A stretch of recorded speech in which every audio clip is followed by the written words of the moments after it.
basis here, big opportunity for them to prove themselves tonight against North Carolina A&T. And North Carolina A&T, we think they're going with 2 quarterbacks in this ball game tonight. One a redshirt freshman, one a true freshman, one from California, one from Virginia. It's Eli Brickhandler and KJ White. Eli Brickhandler is the guy with a little bit of experience. Coaches this week talked about how they wanted him to focus on decision-making, taking care of the football. KJ White on the other side, really interesting talking to head coach Vincent Brown. Such a dynamic athlete. They feel like even if he doesn't end up being the guy at quarterback, he will find a way on the field one way or another. For UAB, Jermaine Brown Jr. They call him Skull because he was hard-headed as a kid. He's already one of the most accomplished players in UAB history, and now he is RB1. Almost 1,000 yards rushing last year as a backup, and especially with a new quarterback in Jacob Zeno here at UAB, run game is going to be incredibly important, and it starts and ends with Jermaine Brown Jr. We told you new coaches on both sides for North Carolina A&T. Vincent Brown makes his head coaching debut, the 22nd head coach at North Carolina A&T, former second-round pick of the New England Patriots. And then on the other sideline, Trent Dilfer. He's gone from playing to working in television to being involved with the Elite 11 to retiring to being a high school coach, and now he is a college football coach. And a couple of Pro Bowlers that are head coaches making their debuts tonight. UAB won the toss. They will receive the opening kickoff. Cameron Shanks back to receive. Caleb Brickhouse will kick it away for North Carolina A&T. And from Protective Stadium on a Thursday night, the college football season is underway. Shanks nearing the 20-yard line, corralled and dropped just short of the 20-yard line, a 19-yard kickoff return. And the UAB offense will come onto the field for the first time tonight, and they will do so with quarterback Jacob Zeno, redshirt junior from San Antonio, Texas, started his college career at Baylor. He was the backup here a year ago, had a couple of starts. A big game against UTSA, his second start last season. 332 yards, a couple of touchdowns. See the career numbers for Zeno. This coaching staff for UAB really pleased with the progress he made from the spring through camp to this opening game. And I love that offensive coordinator Alex Mortensen told us this week he felt like the last 3 practices for Jacob Zeno, those were his best, getting into the best form leading right up to game time. And you touched on that UTSA game last year, over 300 yards passing. They feel like, especially under this new tutelage with Jacob Zeno and Alex Mortensen, they really have something special here in Jacob Zeno. It's game 1 for everybody, including the folks that put players on the field at the same number. So we think UAB with a penalty. You had Malachi Holt-Bennett and Jamarcus Jones both wearing 13. It's first down. The penalty was declined, and so instead of re-kicking, NC A&T is content to have UAB start inside the 20-yard line. Nate Black, our referee tonight. A couple of starts last year for Jacob Zeno. To the outside, Brown on the first carry of the season, out across the 25-yard line. Gain of 7 on the carry. A couple of guys on the defensive side for NC A&T. Our impact players brought to you by Regions. Karan Prunty, 4 interceptions a year ago. Kansas transfer that they feel like is their best cover corner as UAB goes fast. Brown out to the 30. That'll be close to a first down. I think he got across the line. It was actually Isaiah Jacobs who popped into the game for his first carry. We saw in that opening play, UAB split out Jermaine Brown Jr. off to the side out wide on a slip screen to him, a shuttle pass. They're going to figure out ways to manufacture touches for him, not just your standard run game.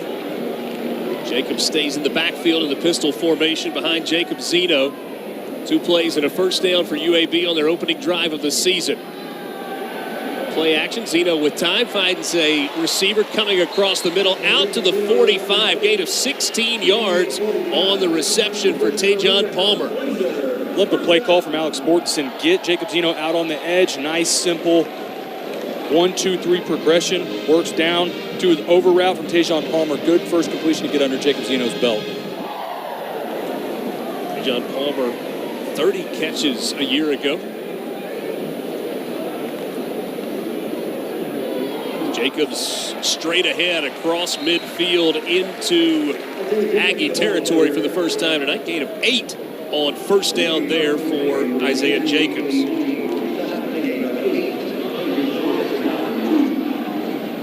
Jacobs, the transfer from Independence Community College in Kansas. This time play action, and Zeno's going to keep it himself. He'll go across the 45 and out of bounds for another UAB first down. B.J. Turner ran him out. I love the quick decision making there. They've got T.J. Jones on the over route again. It was a little slow developing. Jacob Zeno knows, hey, I can tuck this, go pick up the first down and move the sticks. This North Carolina A&T team, as Dilfer was talking about their coaching staff when we visited with him yesterday, ton of respect.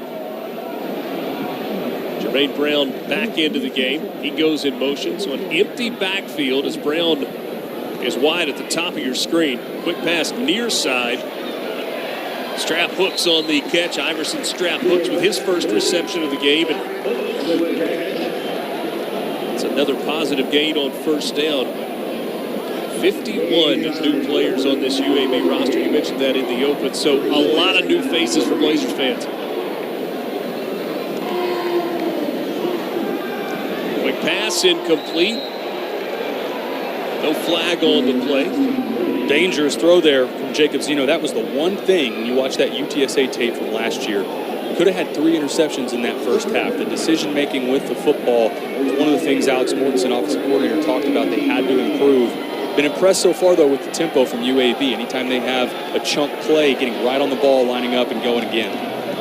Get it to Fred Ferrier that time. This is the 8th play of the drive. First third down of the season. NC A&T trying to get players off the field. It's a running play to the outside. Isaiah Jacobs with enough for the first down to keep the drive alive for the Blazers. Another one of the co-captains on this offensive unit, Isaiah Jacobs, Maryland transfer and brother of Josh Jacobs. His first touch of the game. They feel like this running back room may be their deepest position overall.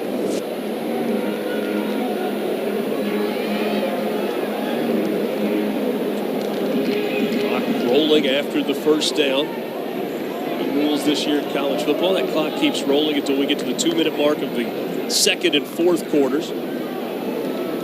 Couple running backs in the backfield this time, and it's Brown trying to get to the outside, and he's wrestled down from behind after going across the 30 for a gain of 4. Also impressed with UAB on this opening drive. It's one of the things that Trent Dilfer talked to us about. They wanted to be multiple. You've seen different personnel groupings. They get back on the ball with tempo again.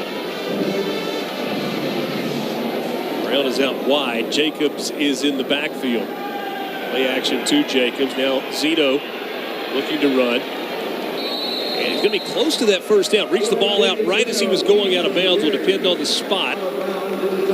Christopher Allen Jr. pushed him out. And that is enough for a first down. UAB knocking on the door to the red zone after a gain of 6. Another good decision by Jacob Zeno. Corner Aaron Harris for A&T went with the primary read. Jacob Zeno worked through his progression, 1 down to 2. Realized again he could take off with his legs. Another sound decision by Jacob Zeno. 3 backs in the backfield to start things off. They motioned one out into the slot. Quick pass out to Jacobs, who released out of the backfield. Almost a little counter action there. One of the things to pay attention to early in the year is procedure on both sides of the ball. This series of plays for UAB in this opening drive, methodically going down the field, it's been clean, right? There's been no pre-snap or procedure penalties. Good, clean football from UAB right now. Jermaine Brown in the backfield. 5th-year player, one of the leaders on this team. It's an end around, and that's going to be another first down for UAB as Strap hooks took the handoff and got it to the outside. Gain 7. Good job on the outside by Dallas Payne. Passing up the first defender, realizing that's not the most dangerous threat, getting upfield. Now run up the middle into the end zone. Touchdown UAB. A 10-yard touchdown run for Jermaine Brown Jr.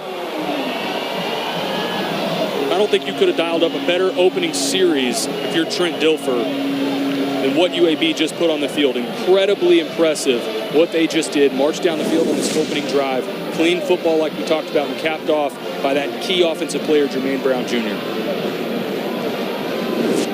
Saw a lot of formations, a lot of personnel groupings. Mix of run and pass, a 13-play, 81-yard drive. The extra point from Matt Quinn is good. And UAB takes 5.5 minutes off the clock. It takes a 7-0 lead over North Carolina A&T. The Aggies will get their turn when we come back. What a start for Jermaine Brown Jr.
Jermaine Brown and UAB off to a good start with a 13-play touchdown drive to open the game. Brown with a couple of carries. 19th career rushing touchdown, came into the season on the watch list for the Doak Walker Award. On his way to becoming the all-time all-purpose yards leader and a very legitimate chance to become the third 3,000-yard rusher in UAB history. Now it's North Carolina A&T's turn. Jonah DeLange will kick. Taman Cook to return for North Carolina A&T. He fields it at the 6. Trying to get to the outside. He's got some room. Now cuts it up the field. Cook out to the 35. Great return and good starting field position for North Carolina A&T. A 30-yard return by Cook.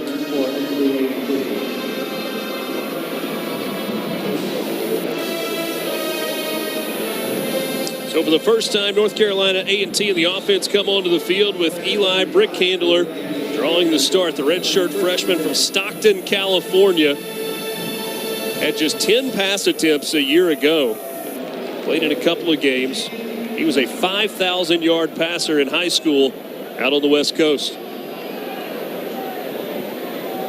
Brickhandler with Wesley Graves in the backfield on his right. And he will come out throwing, and then he'll tuck it and get what he can. Just a couple of yards there on first down as Jackson Bratton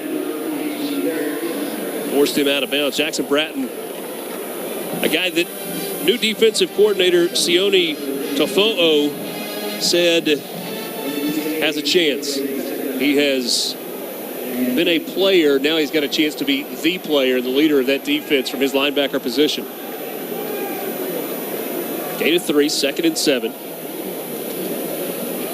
Graves gets the handoff, picks his way through, out across midfield, still on his feet. That's Wesley Graves on the carry.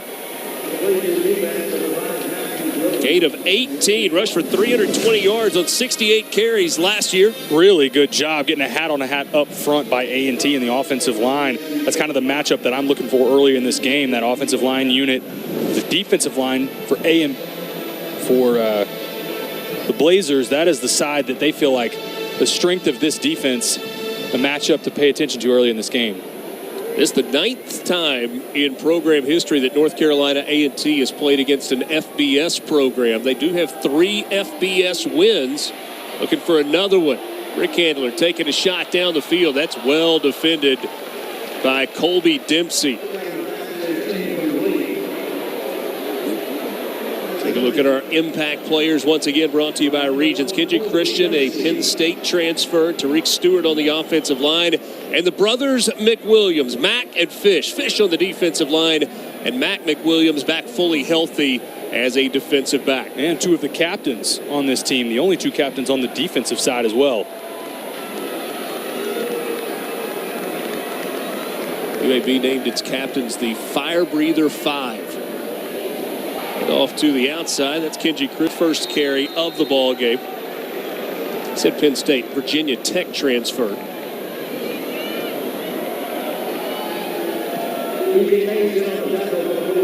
Kenji Christian was a top 40 running back coming out of high school at Pinson Valley here in Alabama.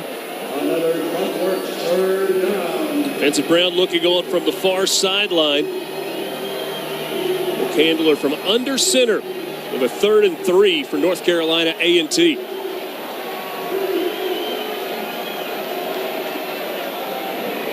Handoff straight ahead.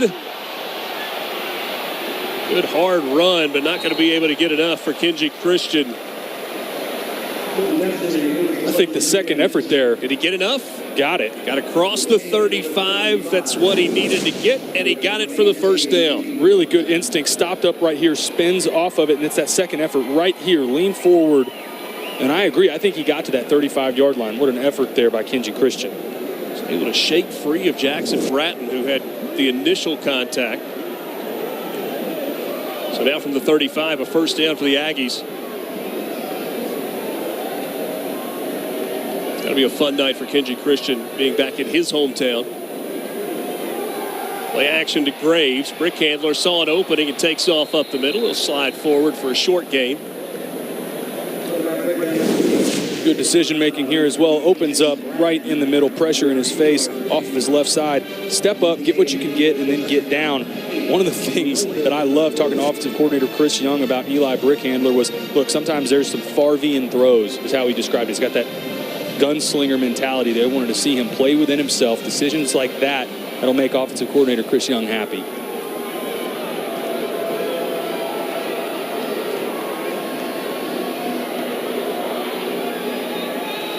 Monty Jones in motion across to the top of the screen.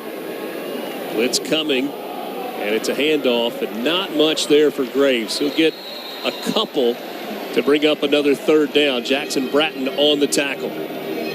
Going back to that front 7, especially the defensive line for UAB, that's where they feel like the strength of this unit is, especially with Fish McWilliams, that captain, the anchor there. Trent Dilfer told us, high motor guy, somebody that we think has a chance in the NFL. They need to see some other guys step up around them, and depth. I think that's one of the things to pay attention to tonight. But Fish McWilliams in the middle, incredibly important for the Blazers. 3rd down and 7, a tight formation for North Carolina A&T. Handler going hard count, and then he hands it off to Wesley Graves, who has a hole going forward. He's going to be short of the first down. Perhaps decision time. Oh, he went across the line to gain. I beg your pardon. And you said it a second ago on the hard count. That was really important on that play. It got the defensive line for the Blazers back on their heels. You saw a good push up front from A&T, and we bragged on the offensive line for UAB a second ago. Let's do the same for A&T. Really good opening possession for this unit. That was a gain of 9 on the carry for Graves.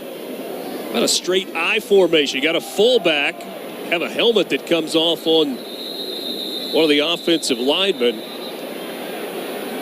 Ray Thornton making the tackle. And Cesar Monaro, captain, center, middle of the offensive line, now has to go out for a play after his helmet came off. One of the other things to pay attention to, both of these teams, their opening drives, long sustained drives, clock already down to 4 minutes in this first quarter. Reminder for everybody, the rule change in college football, the clock does not stop after first downs now, and you're really seeing the impact of it here in this first quarter. 10th play of the drive here for North Carolina A&T.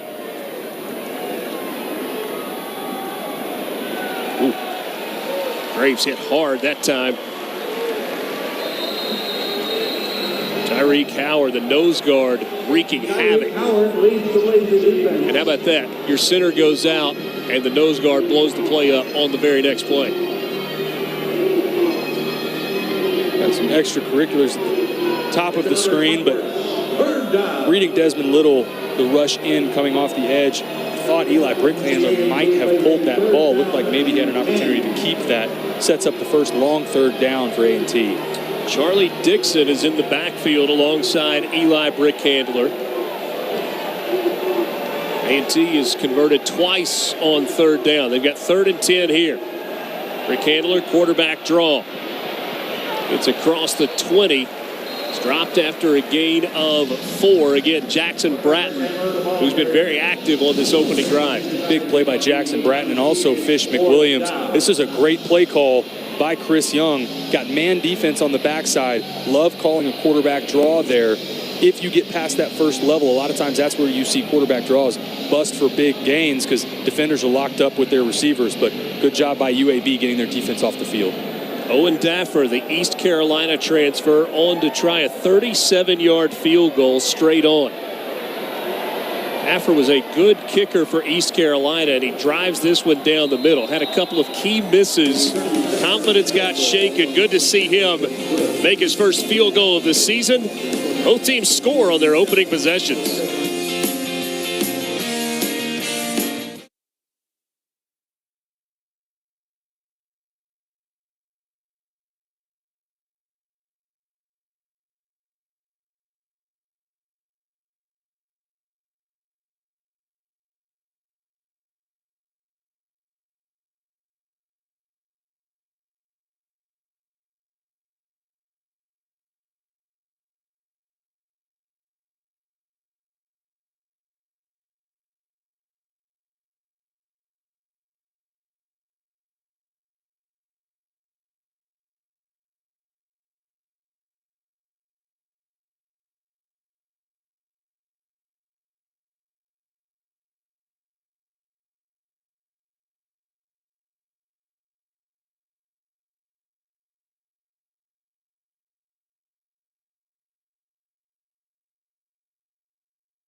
Little over 12 and a half minutes already gone by in the first quarter. We've had 2 possessions, long drives for both UAB and North Carolina A&T.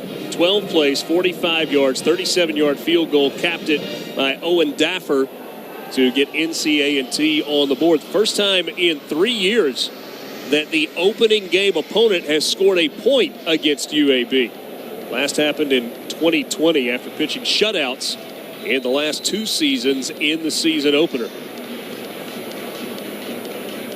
UAB on that last possession, we talked about what an effective drive that was. A lot of that had to do with limiting second and third and longs. They had averaged 8 yards a play on first down. Staying ahead of the sticks, that helps out your young quarterback, Jacob Zeno. Caleb Brickhouse kicks off for the second time tonight. This is a shorter kick. Cameron Shanks takes it across the 10. Looking for space. And he gets out across the 30. Will be marked down at the 33-yard line. A return of 23 yards. UAB ball when we come back.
The American on ESPN is presented by It's Game On in St. Pete, Clearwater. Proud supporter of the American and home to America's best beaches.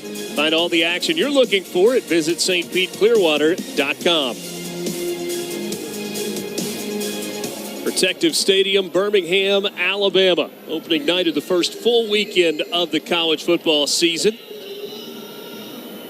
Isaiah Jacobs and Jermaine Brown Jr. both in the backfield. A swing pass to Brown to start the drive. Gain of a couple on first down.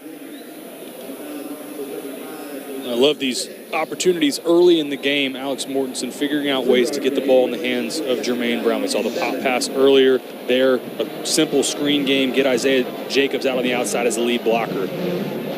Alex Mortensen, who you mentioned, the offensive coordinator, was on Nick Saban's staff at Alabama going back to 2014. Felt like every year when you got into the end of the season and the coaching carousel was spinning, Alex Mortensen's name would come up, but he stayed put in Tuscaloosa until he thought it was the right opportunity. Long relationship with Trent Dilfer. And Alex Mortensen said a lot of reasons that he came here to UAB. Loved the culture that the program had. Jacobs and Brown in the backfield. Third down for the Blazers. Zeno with time across the middle. Pass complete for a first down out to the 46-yard line. That was Jermaine Brown. Jermaine Brown out of the backfield, really treated like a receiver here. Almost a skinny post over the middle of the field. More opportunities and ways that the Blazers are making it very clear they're going to get the ball in the hands of number one early and often. Seen a lot of different formations already from UAB. This time it's a handoff to Brown. He saw a crease and shot through it out to the 45 for a gain of 9 on first down for the Blazers. Varian Cole, this is a good tackle coming up from the linebacker spot. Looked like for a chance there, almost a chance for Jermaine Brown to break that.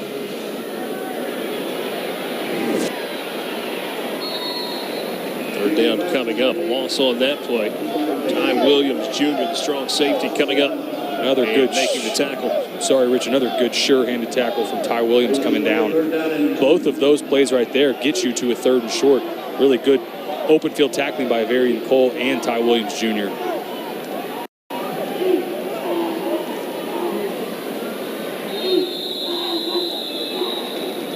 And that will take us to the end of the first quarter. So 2.5 possessions with that running clock in the first quarter. Not stopping on made first downs. The debut for Trent Dilfer. The debut for Vincent Brown. After one, it's UAB 7, North Carolina A&T 3. We're back to Birmingham after this.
Trent Dilfer was happy but he was restless in retirement. And he said that he, with faith playing a big role in his life, he prayed for direction and opportunity.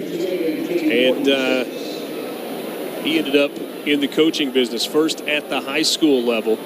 Told us in 2017 he played over 200 rounds of golf, and it was great, but it was very unfulfilling. Matt Hasselbeck called him as he was taking his daughter to Louisville. She was transferring, and it was a volleyball trip. And Hasselbeck called him and said, there's a school in Nashville, Tennessee that's looking for a head coach. And Dilfer said, man, I'm on it.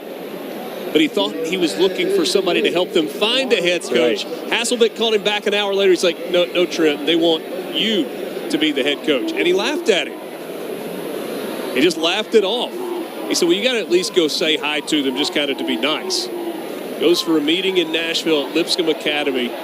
Walks away from that meeting intrigued, but still not planning on taking a high school head coaching job. This is a guy that has had opportunities in college, has had opportunities in the NFL, and he's turned all of them down. 8 of 9 there for another first down. And they said, well, would you at least go pray about it and talk to your family? So he went home and he talked to his daughter and he talked to his wife, and they said, you have to do this. Let's move. And so they picked up and they moved to Nashville. He did so without ever watching any film on Lipscomb Academy. He said when he watched film of the previous year the very first time, he cried. Like actual tears. And not the good tears. Not the good tears. They ended up winning 7 games in that first year and making it to the state semifinals. In year 2, they got to the state championship game. And then they reeled off a 26-1 record with back-to-back state championships in the next 2 seasons. And now Trent Dilfer finds himself as the head coach of the UAB Blazers, who are knocking on the door of the red zone with 2nd and 5. Snap a little off, messed up the timing. Not bad enough, though. Brown out in the open field takes it inside the 10-yard line. A first down and goal to goal for UAB. More Jermaine Brown split out on the edge. Like the motion coming across as well by Dallas Payne. Tino out of the gun. Hands off. That's Isaiah Jacobs on the carry. Janoris Robertson on the tackle. There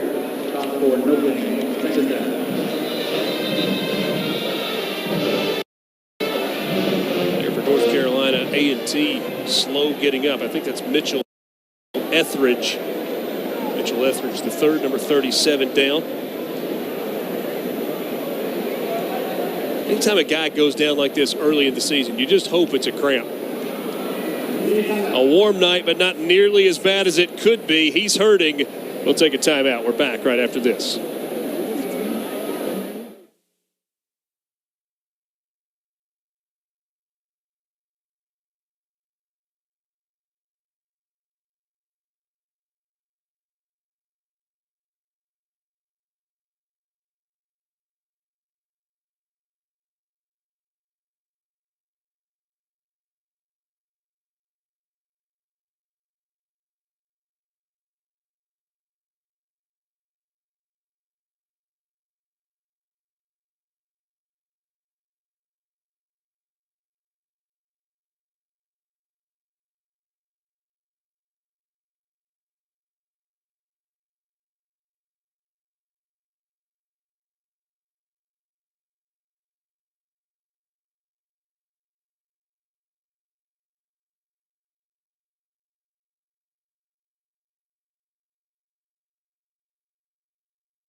Trent Dilfer played his college ball at Fresno State, drafted by Tampa Bay, 6th pick overall in 1994. Taylor went on to have a really, really solid NFL career. Well, he's won everywhere he's been, right? And I think we don't see head coaches get hired in this manner. And I think that's why there's so much attention on Trent Dilfer, because he didn't go about it the normal way. But you have seen in the last few years high school coaches, I think about Jeff Traylor at UTSA, Joey McGuire at Texas Tech, that moved from high school to college, and you've seen the success they've had as well.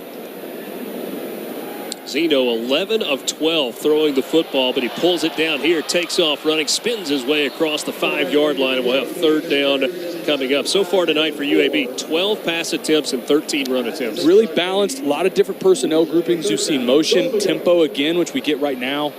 Brown in the backfield, gets the handoff straight ahead into the end zone. Touchdown number 2 of the night for Jermaine Brown Jr. We talked about at the open how important Jermaine Brown Jr. would be to this offense. You've seen it already in this first half. 2 big touchdowns, first 2 opening drives for UAB, right down the field, long sustained drives. If you're Alex Mortensen, Trent Dilfer, this offensive staff, not a better start that you could have asked for the Blazers. 13 plays, 67 yards, a little over 5 minutes off the clock, and the 20th career rushing touchdown for Jermaine Brown Jr. Matt Quinn bangs it through. UAB 2 for 2 on its 2 offensive possessions with a pair of touchdowns.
Let's go. 14-3, UAB leading it over North Carolina A&T. 12:07 to go in the second quarter. The Aggies have only had 1 possession in the ball game. Jermaine Brown has been outstanding so far for UAB. Well, I've loved what Alex Mortensen, the game plan that he's brought in, where he's not giving A&T many of the same looks. You're seeing cluster into the boundary. You're seeing running backs get split out. A lot of times Jermaine Brown. You're getting guys put in different situations where it's forcing A&T to be really disciplined with their eyes, and then also really impressed with the offensive line play from UAB up front. They're getting a hat on a hat. They're getting good movement. Jacob Zeno playing well early. Like we said before we went to break, if you're a Blazers fan, you couldn't have asked for a better start. David Cook takes this one 5 yards deep, and so the possession will begin at the 25. Jermaine Brown Jr., a little bit of everything. Fly sweep to open the game. They split him out, runs a seam pattern. Obviously, we know what an explosive runner he is. Another screen out to the wide side of the field. And this is really, when you talk about transferring up to the next level, this is what the NFL is looking for. The ability to run and catch the football out of the backfield. And he's displaying both right now. You get a look at the full running back room. And again, when we talked to offensive coordinator Alex Mortensen and also running backs coach Henley Brigham, they said, man, our running back room is the deepest we've ever seen here. We feel like this is a room that we're going to have to really work hard to spread the football around and get these guys their touches. C. Brown a little less than 700 yards away from becoming the third 3,000-yard rusher in school history. Rick Handler trying to go stiff arm, and he spins his way across the 30-yard line to the 31. Gain of 6 on first down. Good to see him pull this here. There was a play on the opening drive. I felt like he could have pulled the ball. I love the stiff arm there from the quarterback as well.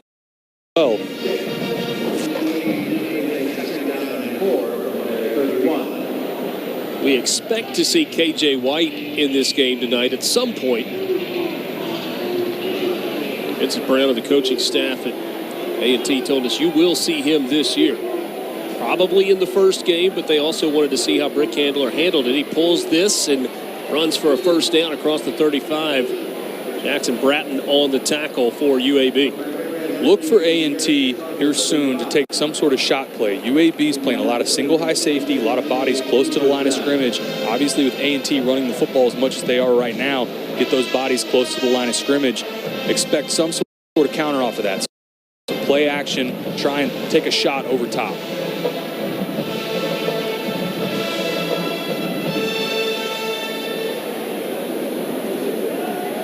Handoff on first down, and good run there into the open field by Kenji Christian.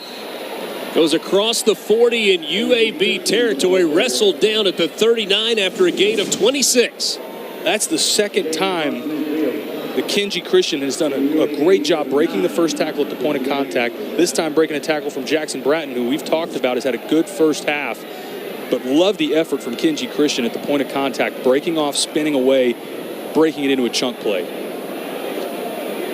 Vincent Brown is a three-time All-Pro with the New England Patriots. In his first head coaching job, Rick Handler, long throw out to the far sideline. That one is complete to Amante Jones, the sophomore from Chesapeake, Virginia. Gain of 7 on first down there. And that may not look like a lot here. It's just a 7-yard completion. But look how far this ball has to travel in the air, and it's on a dime. That's a really good throw by Eli Brick Handler. And what you want to see out of your young quarterback, that accuracy on the full field, either come back or out. That's a really difficult throw for college quarterbacks. You were a physical runner when you played. You got to like seeing a fullback in the game for North Carolina A&T. The big man Malik Ward at 6'1", 260. Offset just a touch. There's a handoff, and Christian trying to bounce it to the outside. Not much there on second down. And even in tackles for loss or tackles for no gain, Kenji Christian making people miss. Been impressed with him early. Made Charlie Gooda miss up front. So a third down coming up here for UAB. 2 of 3 to start the game on third down. That was on their opening drive.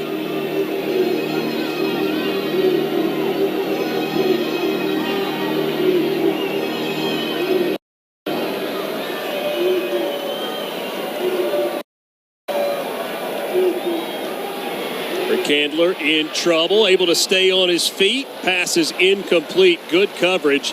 Intended that time for number 15. That's Christian McDonald. We're in that tweener area on the field. As you can see the A&T staff talking through probably a little too far outside of kicking range. 4th and short. Looks like the offense is going to stay on the field here. E.J. Mays had good coverage. Pretty good awareness there by Brick Handler to be able to stand in and deliver that ball. Kenji Christian in the backfield off the right hip of Brick Handler. Looking to throw, pressure, gets to the outside. Brick Handler trying to make a play with his feet, and he's wrestled down at the 35-yard line. A loss on the play. It is UAB football. Big hit. Everett Rousseau out of nowhere. It looks like there for a second. Eli Brickhandler, first thing, great elusiveness in the pocket, extends the play and gives his offense a chance. But right here, get the ball out of your hands, find somebody open. Left side of your screen, you see Everett Rusaw come flying in to make the tackle. That's an excellent play by 27, coming down from his will linebacker spot to get his defense off the field. That pressure started with Fish McWilliams in the middle of that defensive line. He was the first one to get a hand on Brickhandler. He was able to kind of get away from that. At front seven again. Watch right here. Fish McWilliams, good job getting pressure, but man, Eli Brickhandler, impressed with him early in this game. But right here, get the ball out of your hands, give one of your receivers a chance, and that closing speed from Everett Rusaw, that's impressive there from 27. UAB back at it offensively.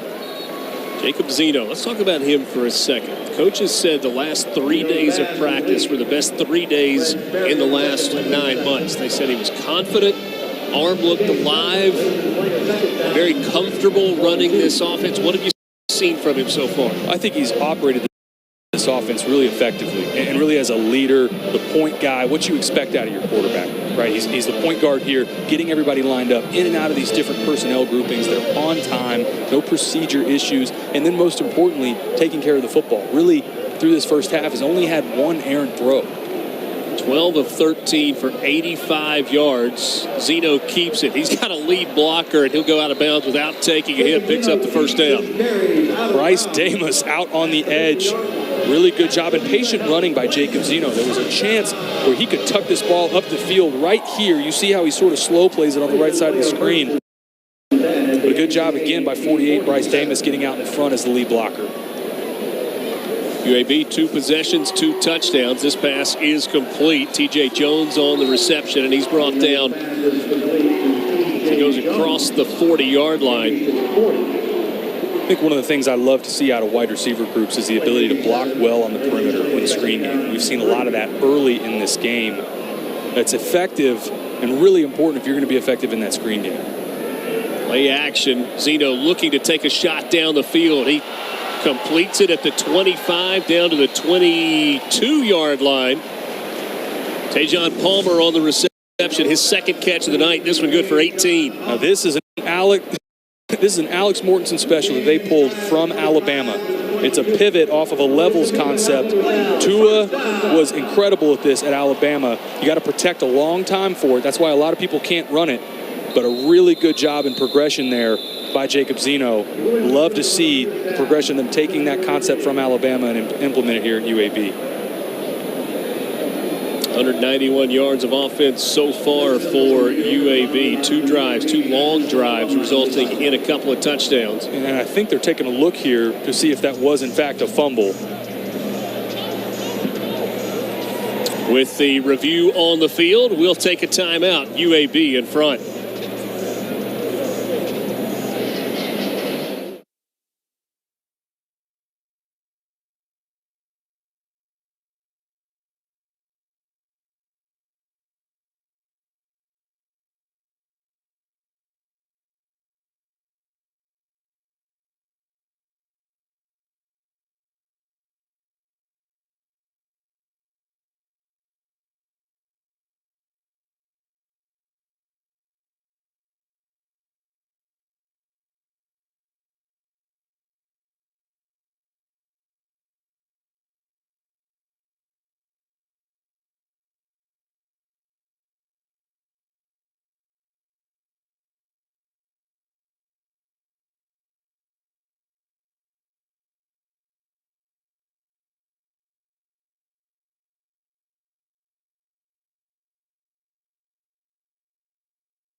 So there was a review for a fumble at the end of that last catch by Tajon Palmer. And this may be good news for North Carolina A&T. But it looks like this ball comes out, and Ty Williams Jr. comes in from the safety spot last second and punches this out. On this angle, you'll see it from the left side of the screen.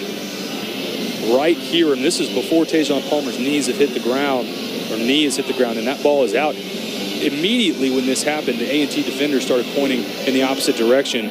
I think this is going to get overturned. I think this is going to be Aggie football. You had Karan Prunty and A.J. Dupree and Ty Williams all involved in the play.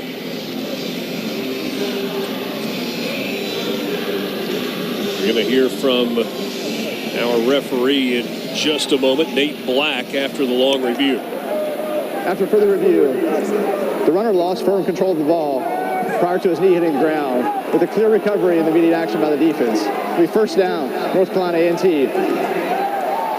So the first turnover of the game is caused by a great defensive play by North Carolina A&T. UAB coughs it up, and they were driving what looked like on their way to maybe their third touchdown in 3 drives. And the way you described that, I think, is exactly right. This was more an effort play by the defense for A&T, specifically Ty Williams Jr., than it was necessarily, obviously, a mistake by Tajon Palmer, but really I think it's more to be celebrated by A&T, and what a huge turnover that is for their defense to get their offense back on the field. All right, here's the freshman K.J. White from Newport News, Virginia, getting his first opportunity. A handoff straight ahead. And a gain of a couple on first down. Kevin White, the quarterback. Wesley Graves, the tailback there. You described him as exceptionally talented.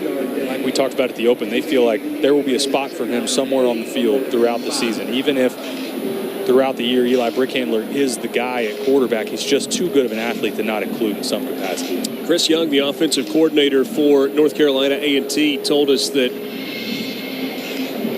K.J. White is mature beyond his years. Said he doesn't get rattled. It's just simply a development thing.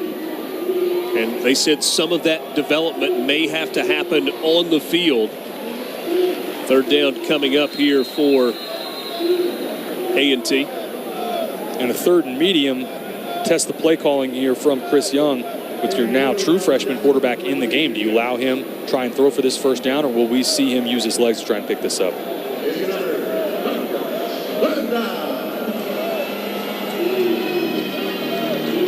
3rd and 5 for the Aggies. A team that lost 9 players in the transfer portal in the offseason.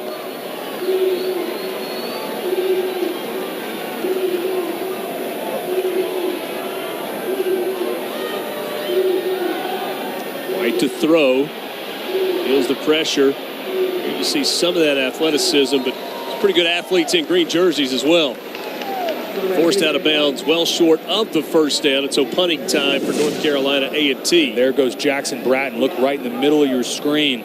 Linebacker in pursuit. It's 4th down. We've called his name a lot in this first half.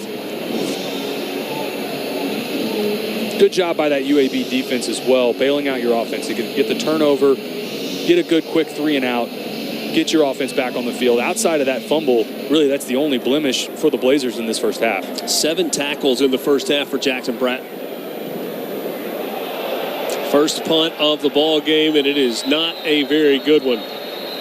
Shank out of bounds. See exactly where they mark it. UAB going to get this football on the plus side of the field when we come back.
Saturday, it's an AAC football triple header on ESPNU. Start your day at noon Eastern with SMU hosting Louisiana Tech. Then it's Cal at North Texas at 4 Eastern, and you can wrap things up with number 24 Tulane's home opener against South Alabama. All 3 games on ESPNU and the app.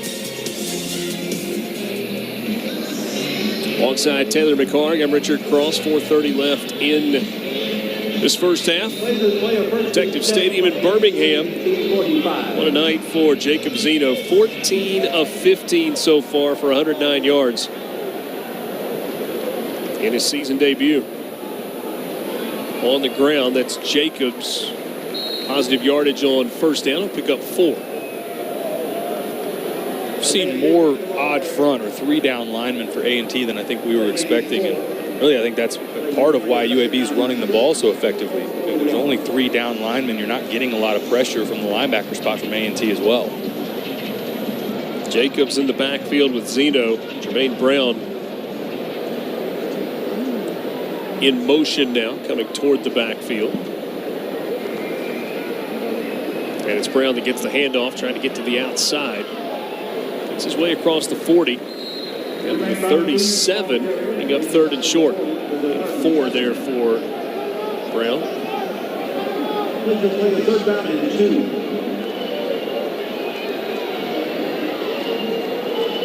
Going to take the ball across the 35-yard line. Knows the football just shy of the 36. UAB scored on long drives on its first 2 possessions. Blazers 4 of 4 on 3rd down. That quarterback sneak straight ahead. Offensive line, go get us a couple of yards, and they did just that. This is an offensive line for UAB that lost all 5 starters from a year ago. Brady Wilson, the center, kind of the leader of this group. He's got the most experience, and that's 13 games played with 7 career starts prior to tonight. On play action. Looking down the field, and it's caught. Amari Thomas with the sliding catch at the 15-yard line for a gain of 16 and a first down. Love that route combination as well. Amari Thomas looking like he's running the post route and then break this back off to the sideline. These are staples from that Alabama offense that Alex Mortensen has brought with him here at UAB.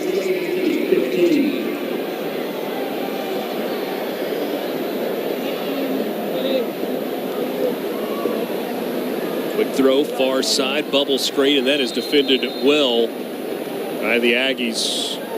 Ron Prunty leading the way. You had B.J. Turner with the tackle. The screen game for UAB, really, that's the first time I can think of where it was stopped for either no gain or a loss. Really, to this point, a good job by UAB blocking on the outside. The answer there from A&T, shedding blocks on the perimeter from the corner spot. That's how you stop those perimeter screens. Inside 2 minutes to go, second quarter. Clock would stop on the first down. Trent Dilfer trying to get a timeout, and he'll get it on the sideline before the ball is snapped. Well, he was sprinting down the UAB sideline toward the official at the line of scrimmage. Coming up at halftime, we will take a look around the American, have first half highlights from this ball game, and stats and analysis. We'll send you to the studio after the break.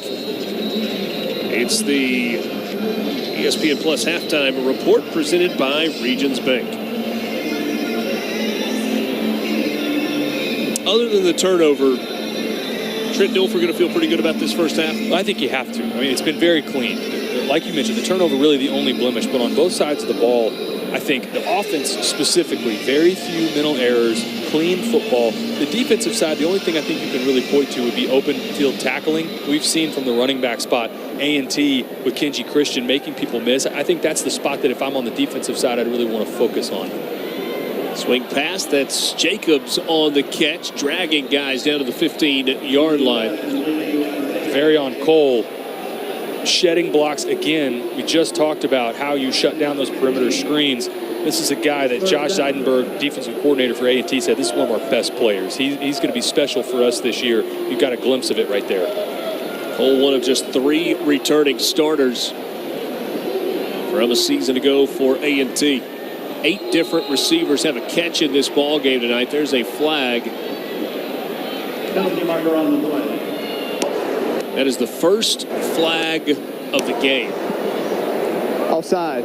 Defense, number 3. Moving in the neutral zone, causing the offensive player to react. 5-yard penalty. 3rd down. It's Joshua Isaiah, the freshman from Charlotte, North Carolina. I think the quick motion from Bryce Damas is what drew him offsides. Helps UAB tremendously, gets that to a 3rd and medium. Isaiah Jacob and Jermaine Brown both in the backfield.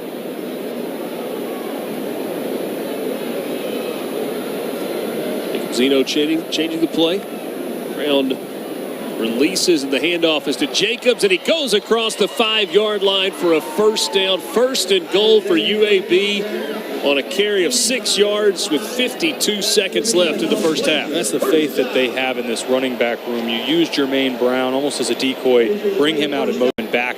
A 3rd and 5, and you run inside zone to pick it up. It speaks to how deep this running back room is. Jacob stays in the game. Zeno looking to throw, takes a shot toward the back corner. What a throw, what a catch, touchdown UAB. Tajon Palmer with his first touchdown reception of the season. Great concentration by Tajon Palmer. This is not bad coverage by A&T. I actually thought Jacob Zeno could have gotten the ball earlier, could have gotten it off just a little bit earlier. But Tajon Palmer reacting, going back over the corner to bring that back for the touchdown. What a play from 19. 8 plays, 45 yards. Quinn on for the extra point. A couple of rushing touchdowns in this first half for Brown. And now the touchdown reception for Tajon Palmer. 5th-year senior. Extra point's good. It's now 21-3 with 25 seconds remaining until the half.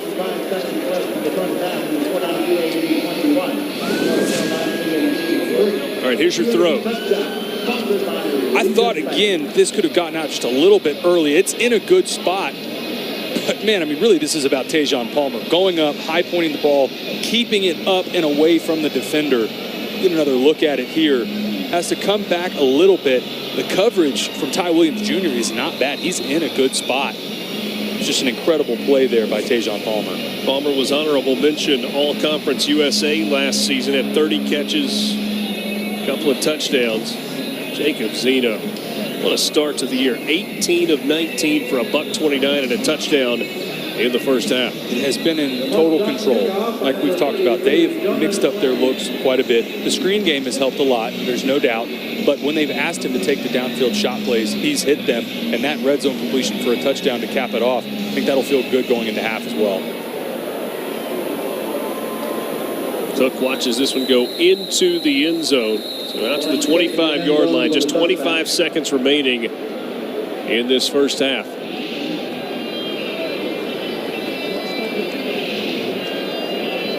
Because of the turnover, you don't say that UAB is perfect, but even on the turnover, it was a good play, a good throw, a good catch, and then an effort play by A&T, and UAB was very much marching on that drive. And I think you have to be happy if you're Trent Dilfer with how your team responded. You know, every team's going to face adversity, specifically after turnovers, but to get a 3 and out, then they also had the fortune of A&T shanking a punt out of bounds, really short punt. They ended up getting the ball back on A&T side of the field. It was only about a 15-yard difference all in. So, yeah, it was yes, just a 20-yard punt. That was the negative for the first half, and they overcame it quickly with another score.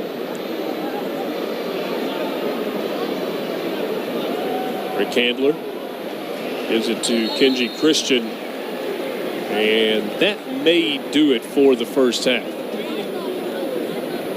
North Carolina A&T, field goal in their first possession at a 4th down play where they were trying to keep a drive alive. UAB got tons of pressure on that.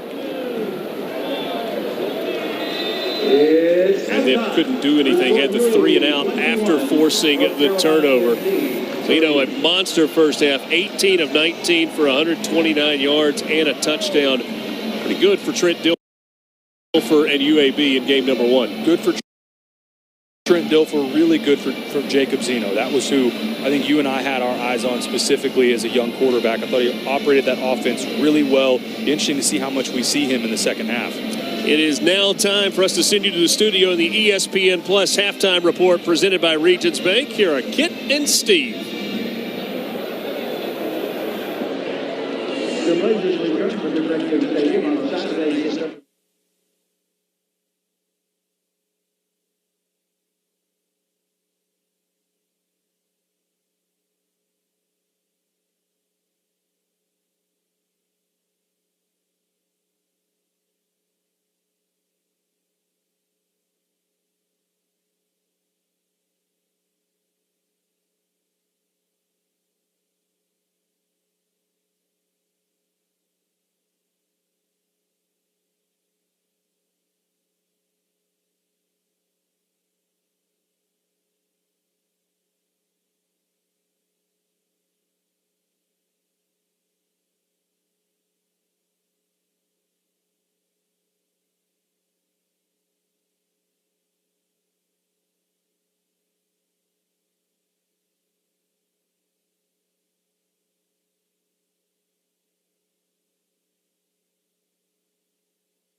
21-3. UAB leading it over North Carolina A&T. A big first half for Jermaine Brown Jr. Couple of rushing touchdowns, Taylor. We expected to see a lot of Jermaine Brown, but I don't think you could have dialed up a better first half for their leading rusher returning. You see a lot of him early and often, and then capped off by the big touchdown to Tajon Palmer. I thought it was close to a perfect first half for UAB as we take a look at the first half stats. Really balanced. You touched on that earlier. Total offense, I thought for UAB really was clicking on both sides. For A&T, you got to figure out some way to get the passing game going. Just 7 yards in that first half. Only the one turnover for UAB. It was really a pretty clean first half for the Blazers. Jacob Zeno, 18 of 19 in the first half, 129 yards and a touchdown. But about as well as you can play. Over on the defensive side, they called a bunch in the first half. Jackson Bratton, he had 8 first half tackles. That is 1 off his career high. So North Carolina A&T, after the touchback, will start at the 25-yard line. Lane's kicked out of the end zone for the touchback.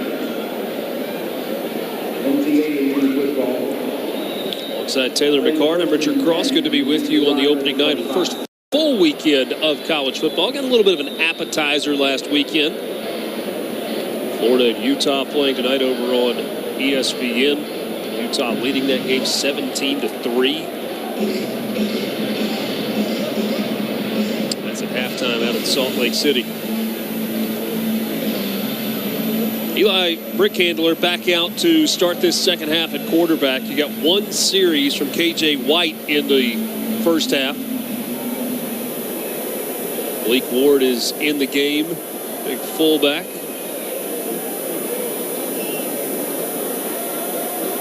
A little bit of confusion getting lined up. Play clock down to 5. Brickhandler, high snap. He's able to corral it. And the pass is incomplete, intended for Tamon Cook. Couldn't haul it in. Still got popped at the end. Did by Ray Thornton, who looked a little shaken up. He's coming off the field gingerly. I'm interested to see also, do we get another look at KJ White early in this third quarter? I thought just get another look right there of Ray Thornton. Hopefully he's okay. But for KJ White, just had the 1 series. It was a 3 and out. What described to us from that offensive staff and offensive coordinator Chris Young was what a dynamic athlete he is, and we really didn't see that showcased in that drive that he was in. Interested to see how early do we see him back in at quarterback.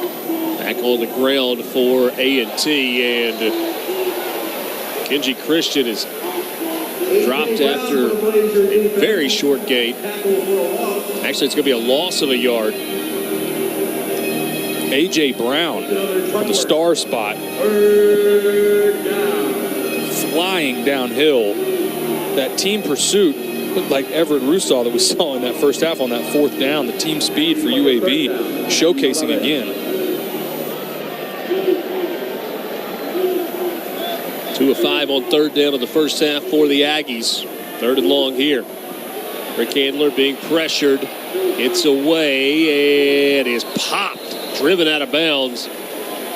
Loss on the play. Trying to make something happen. Nobody open downfield. They got him with the corner blitz. Look on the right side of the screen. You see number 7, BJ Mays, the Incarnate Word transfer coming in. Unblocked. That corner blitz for young quarterbacks, that's the hardest to pick up. Because oftentimes into the boundary, you're not expecting them to come. You don't have protection going to that boundary defender. Untouched, BJ Mays is off the edge. Gets their defense off the field. Ball back to the Blazers. Loss of 7 on the play, so a punt coming here. Caleb Brickhouse. Much better punt this time. He shanked his first one in the game. Lee Witherspoon on the return for UAB into plus territory. Stays on his feet across the 40. He's dropped at the 38-yard line. Outstanding field position for UAB coming up for their first drive of the second half. 43-yard punt, 22 on the return.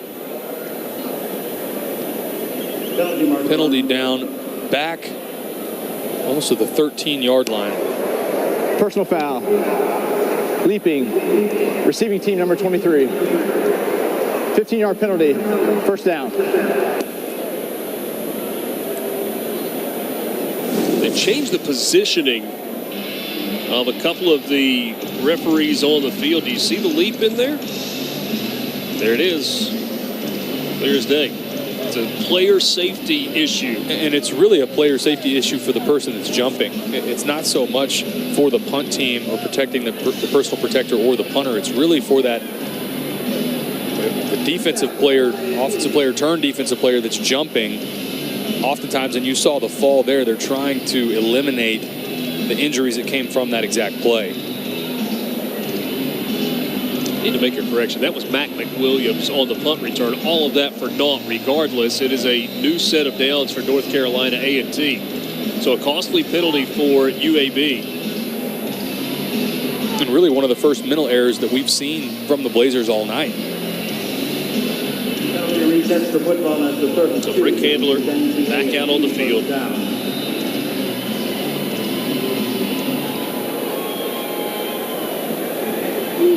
Wesley Graves in the game at running back to the left of Rick Handler. Play action, trying to get him outside. Got a little bit of space. Pass is complete out across the 40-yard line. Tamon Cook on the reception. Gain of 9 yards on first down there for A&T. We saw A&T open with that on their first possession, trying to move the pocket, get the quarterback outside, getting more of that single high safety, a lot of bodies close to the line of scrimmage. I like that for your young quarterback. Move the pocket, give him simple reads. There's only 2 receivers in that combination. So it's 1 down to 2, get the ball out of his hands quick, and if there's nothing there, both for Brick Handler and KJ White, they can take off and use their legs. Good catch. It's under further review. We're going to take a look to make sure that he caught that ball, completed the catch to the ground. That was, as it stands right now, only the second completion of the game for Brick Handler.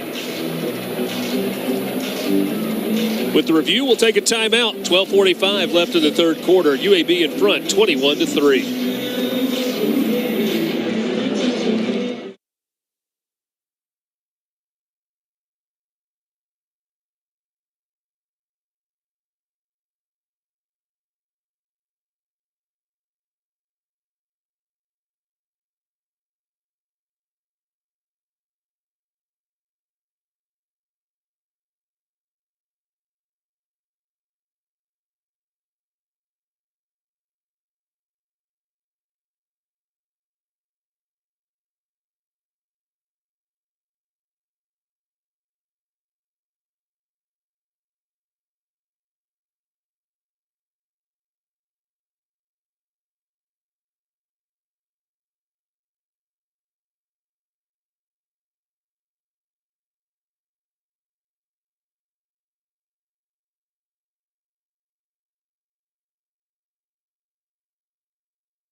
No bad news for A&T after review. An incomplete pass, and so 2nd and 10, and that completion is erased. So still just 1 completed pass in the game for Eli Brick Handler. In fairness, they have not thrown it a lot.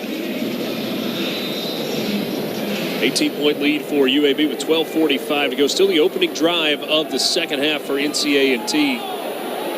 Takes a shot down the field, and Rick Handler overthrows everybody. Third down coming up.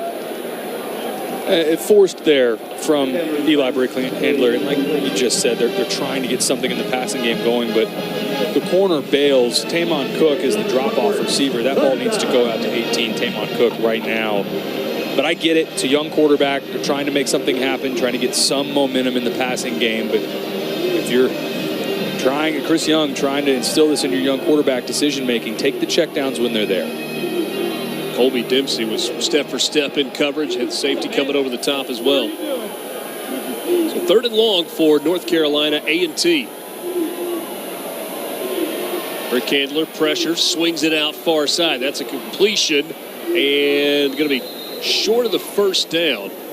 Out of bounds at the 40-yard line. Cook on the catch after a gain of 8. Rick Handler lucky to get this off. Trying to do a look into the boundary for the screen, then get it out to the field. They turn loose Desmond Little. Usually you want some sort of shiver, get one hand on him from the tackle, but they turned Desmond Little loose. A good job by Brick Handler just stepping up and getting it away. Not enough for the first down. UAB, another shot here. Pretty good field position likely. So Mac McWilliams back to return the punt.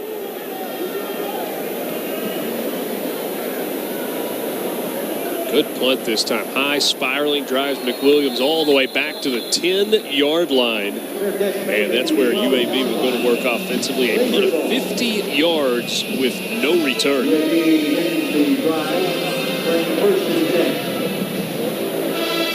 A little bit different look in the American this year. Charlotte, FAU, North Texas, Rice, UAB, and UTSA. All making the transition into the American Conference this season. You heard at half, 7 new head coaches in the league. It's going to be a fun year to follow the American Conference. There's no doubt. UTSA leading this group. It's a ranked second in the preseason poll for the American. That's a group that feels like even stepping up from Conference USA into the American, they really feel like they can win this conference in their first year. Lee Weatherspoon into the game for the first time tonight. Weatherspoon from Birmingham, North Jackson High School, started his college career at Mississippi State, transferred back to his home city. The graphic a second ago on the new additions from Conference USA, also really interested in what FAU looks like under Tom Herman. That's a guy that everywhere he went before he got to Texas won, recruited at a high level. I think that's a team that very quickly could turn around their talent. Witherspoon on the catch, lined up out wide that time, and he'll spin his way out to the 14-yard line. Gain of 5 on the play.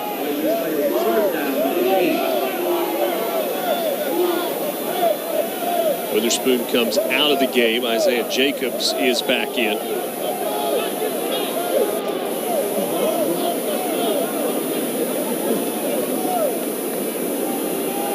UAB on the road next weekend against Georgia Southern.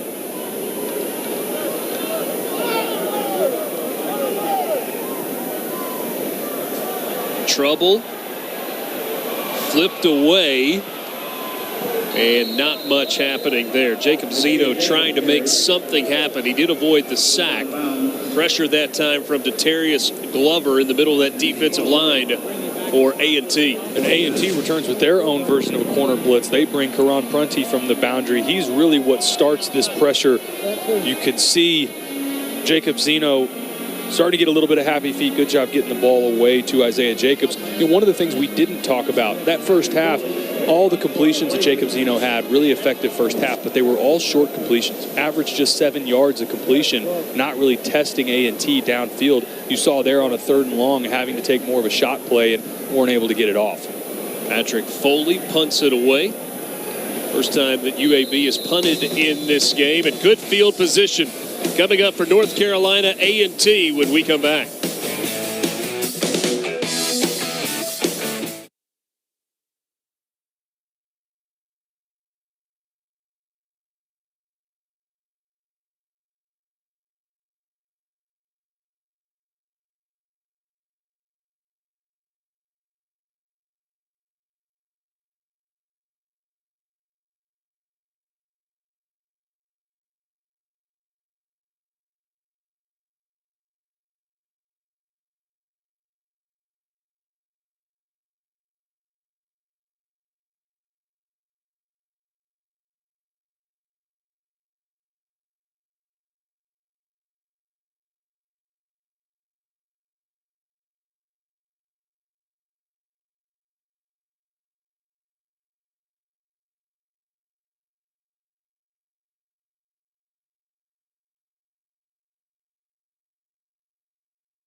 21-3 UAB leading it over North Carolina A&T. We are in Birmingham, so we need a bite of something to eat while in Birmingham. Taylor was hungry at the half, so here we go.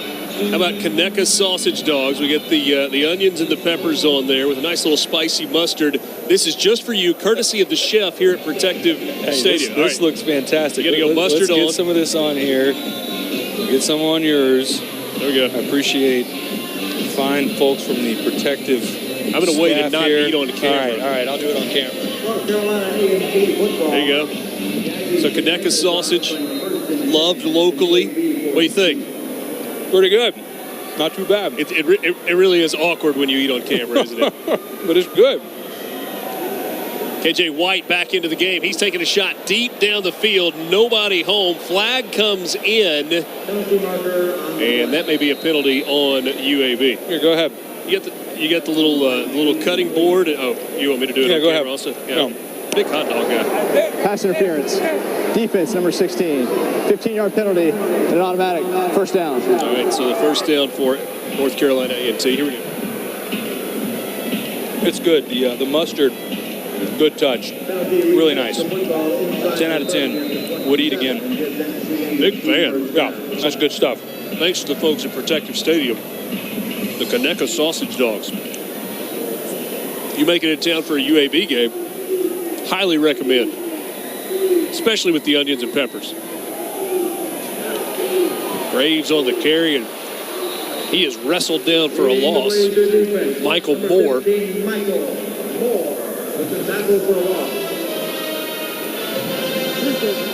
Really is hard to chew and talk at the same time. That's good stuff. Why is Russ taking the dogs away, though? I guess we'll get those back in the break.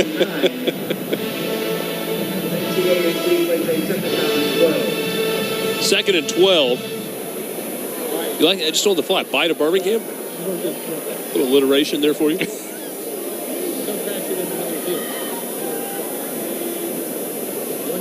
KJ White, coaches say he is a tremendous athlete. Got to hurry.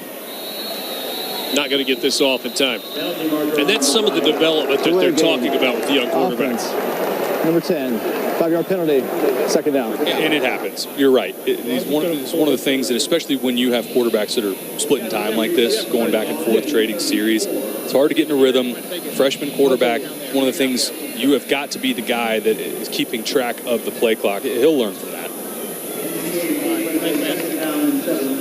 So now 2nd and 17 for KJ White, trying to extend the play. Flag comes down on the far side of the field. White goes out of bounds at the 32. Check the marker.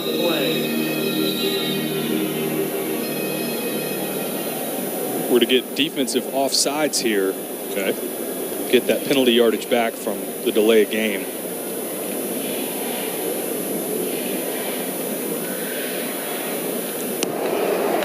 Offside. Defense, number 8. 5-yard penalty, second down. Desmond Little, linebacker, walked up. He's got a little antsy, trying to bring the pressure. So back to 2nd and 12. And it may not have looked like much, but Jackson Bratton came untouched. KJ White made him miss easily. That's that elusiveness that we've talked about. Here's Kenji Christian trying to get to the outside. Ball comes out, and it's recovered by, well, who's got it? North Carolina A&T, I think, or at least they had a chance. Forced fumble by the aforementioned Jackson Bratton. I thought Ike Rowell from the safety spot looked like he may have been the first one to have a crack at it. Still no signal from the officials. Ball was on the ground for a while.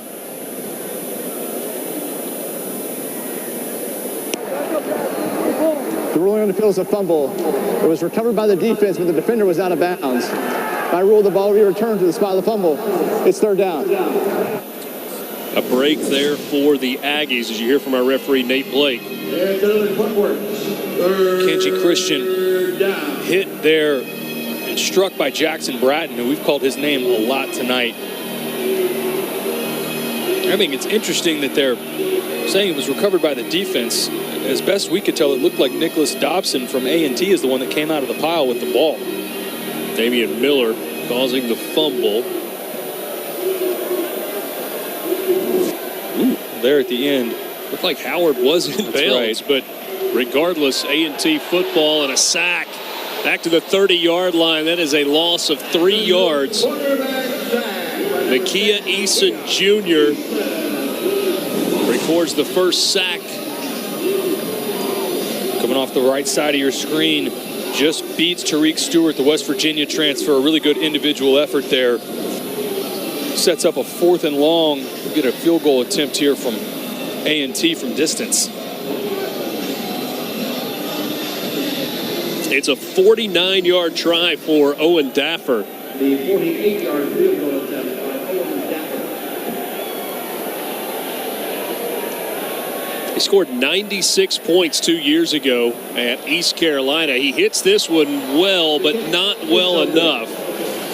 That is short, and it is still a 21-3 game. 7:09 to go in the third.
.709 left in the third quarter. Jacob Zeno in the offense for UAB back on the field.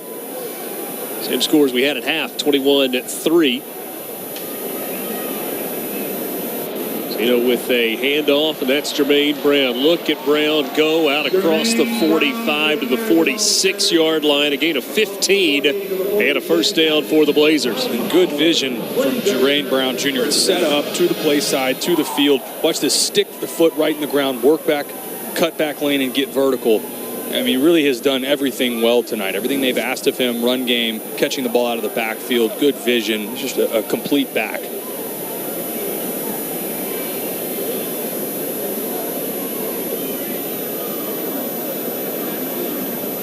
Pass is complete across midfield. Short gain on first down.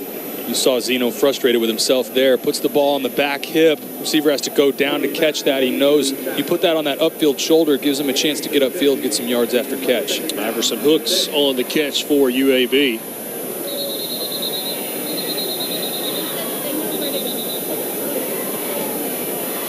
That comes in.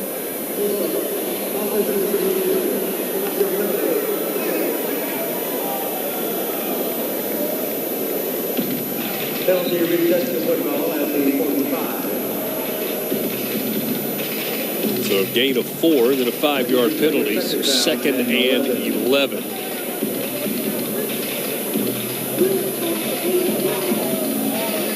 A year ago, this UAB offense had 4 games in which they rolled up over 500 yards of total offense. We asked Alex Mortensen what he wanted to see from this team. He said he wants the offense to trust their preparation and execute. Not sure the UAB coaches are going to be thrilled with the way the offense has come out of the locker room, but that first half kind of felt like those two things that Mort wanted to see have happened. Yeah, it was crisp in the first half. It does feel like start and stop in this second half, in this third quarter, but for this staff and for what UAB is trying to accomplish here in this opening game, I think there's a lot that they're going to be happy with. American fans, don't miss a second of the action this fall on ESPN+. Over 120 men's and women's soccer games, plus over 180 volleyball matches for you to pick from.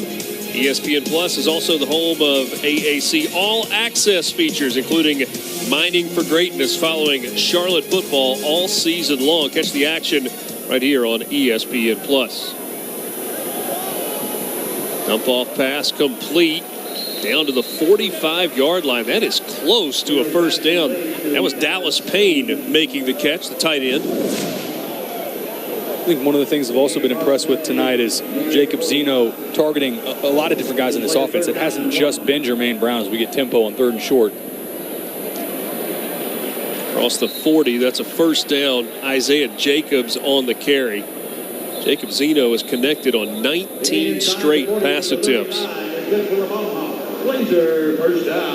It's like Jazeer Staten is down from the safety spot for A&T. Good to see him getting off on his own power. You know, Isaiah Jacobs, transfer from Maryland, also Independence Community College in Kansas. His brother, Josh Jacobs of the Raiders, is a guy that they've been really excited about since he's been here. And he's a captain, like we've talked about alongside Jermaine Brown, 2 captains out of that running back room, but what a compliment he is. And we've seen a lot of 2 running back sets because of that. I think that's a staple that you're going to see for this UAB offense all season, is both of those guys in the game. Josh Jacobs had some success playing in the state of Alabama. 1st and 10, 39.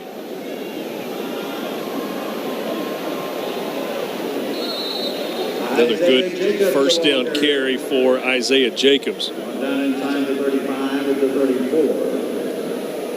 UAB going fast again, back on the ball.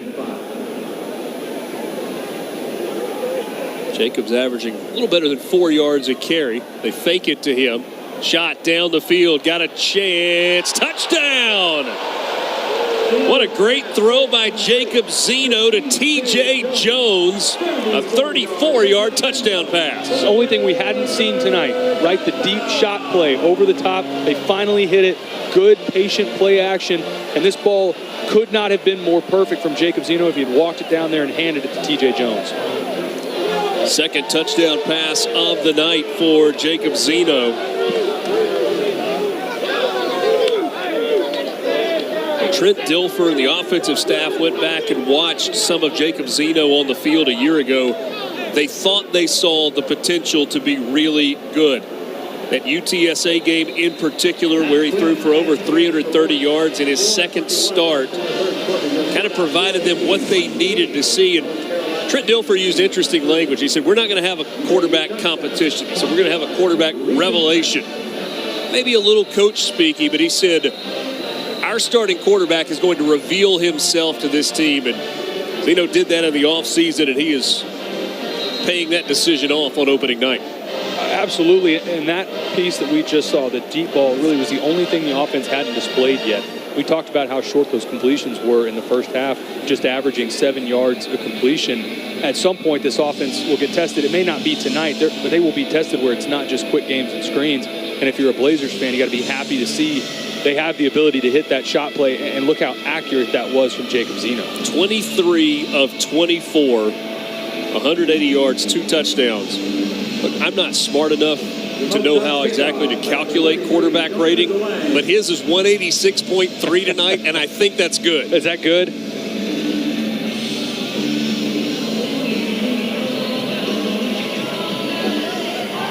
Short kick this time. Returnable. Taken at the 12. Out across the 20. A.J. Dupree brought down at about the 22. Return across the 20 or the 22. Flag in on the play as well. I can't tell if that's a flag or if that's just a piece of a A&T jersey that came off. Well, they're wearing white jerseys, and that was yellow on the field, so... Well... No flag? I told you. It was not a flag.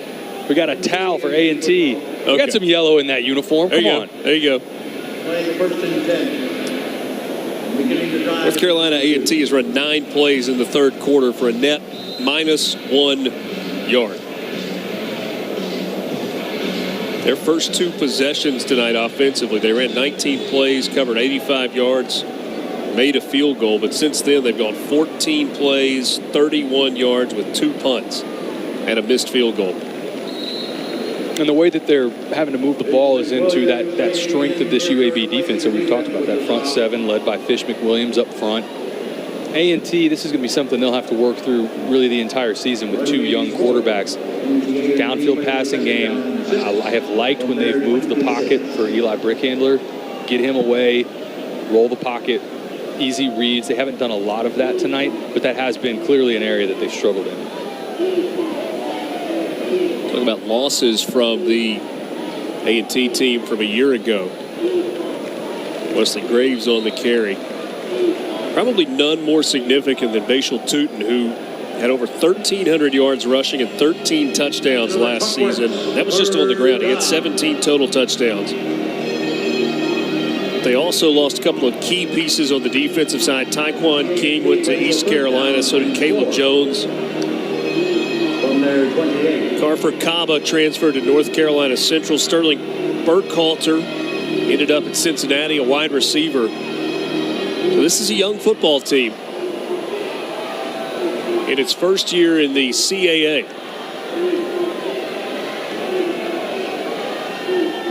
North Carolina A&T was a member of the MEAC for 50 years, one of the founding members. Big run there by Brickhandler. He found a little opening on the outside and did not hesitate. Brickhandler keeps his carry across the 45. That's one of the pieces we've seen him utilize some. He's not as good an athlete as KJ White is, but still clearly an effective runner. And I like the decisiveness, right? It looks blown up in front of him. There's bodies in green jerseys all over the place. Take off and get vertical, pick up the first down. Gain of 21. This one looked like a quarterback draw. Takes it across midfield. And does it again right there. I'm not sure if that was a quarterback draw or if it was a screen that they didn't have a good look, but either way, he gets vertical on a play that looked like it might have been dead in the backfield, picks up 5 yards. So after 50 years in the MEAC, mixed emotions from a lot of the fans of North Carolina A&T about a move to the Big South. Ultimately decided that the CAA was a better fit for them from a conference standpoint, and that is the new home. When we talked to head coach Vincent Brown about what a unique position it is to take over a team that they went 7-4 last year in the Big South. I mean, this was a good football team. We got flags coming from the back judge on both sides. Illegal substitution. Defense. More than 12 players. Correction, more than 11 players in formation at the snap. 5-yard penalty. First down.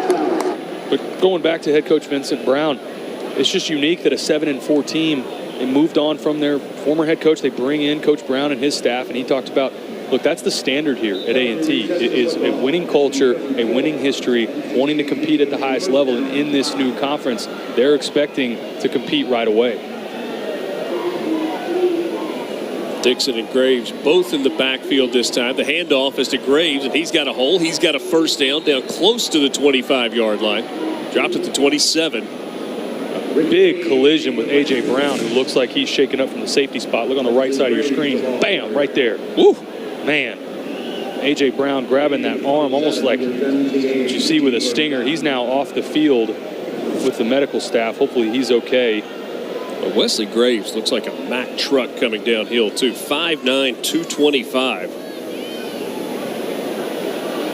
Rick Handler keeps it himself, and he picks his way down close to the 20. A&T gets something going on this drive. Trying to cut into a 25-point deficit as we close in on the end of the third quarter. There is youth on this team, there's no doubt, but where there is some depth and some returning starters is on that offensive line. Two of their captains, Cesar Monaro and Lawrence Legroni, two captains up front, center and left guard, that they feel like they can lean on, and you're seeing some of that right now. That push is really coming from that left side.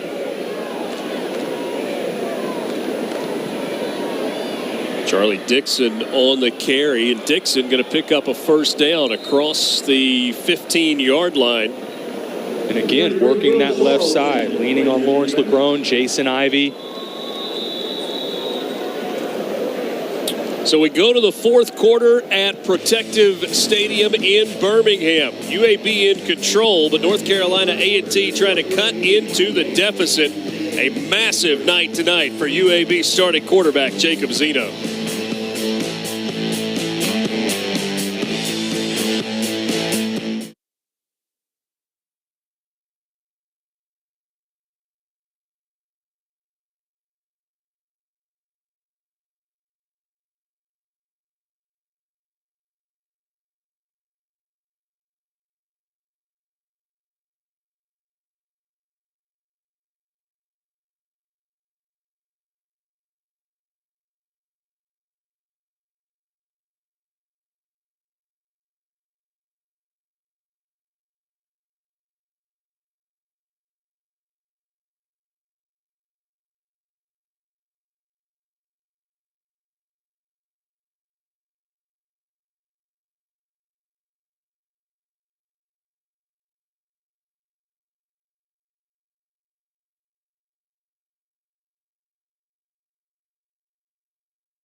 One of the things that Trent Dilfer has emphasized is connecting with the community here in Birmingham. That means the campus community and the city beyond. His players, since staff came in 9 months ago, have logged over 600 hours of community service, and he has embraced this city as well. Absolutely. He's talked about how important it is to get his kids out in the community and make sure that the fans in Birmingham know that these players appreciate them and to try and attract them to these games. North Carolina A&T with a first down. No gain on first down. And I love that Coach Dilfer was honest about, look, in this state, it's War Eagle and Roll Tide.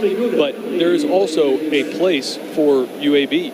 And a lot of that you see with the support in this stadium, in the new facilities. When we went and met with the staff yesterday, I remember coming here as a player back in the days where they played at Legion Field, and just how different this place feels, and the support that Birmingham has and how they've rallied around this program. I think it's fantastic.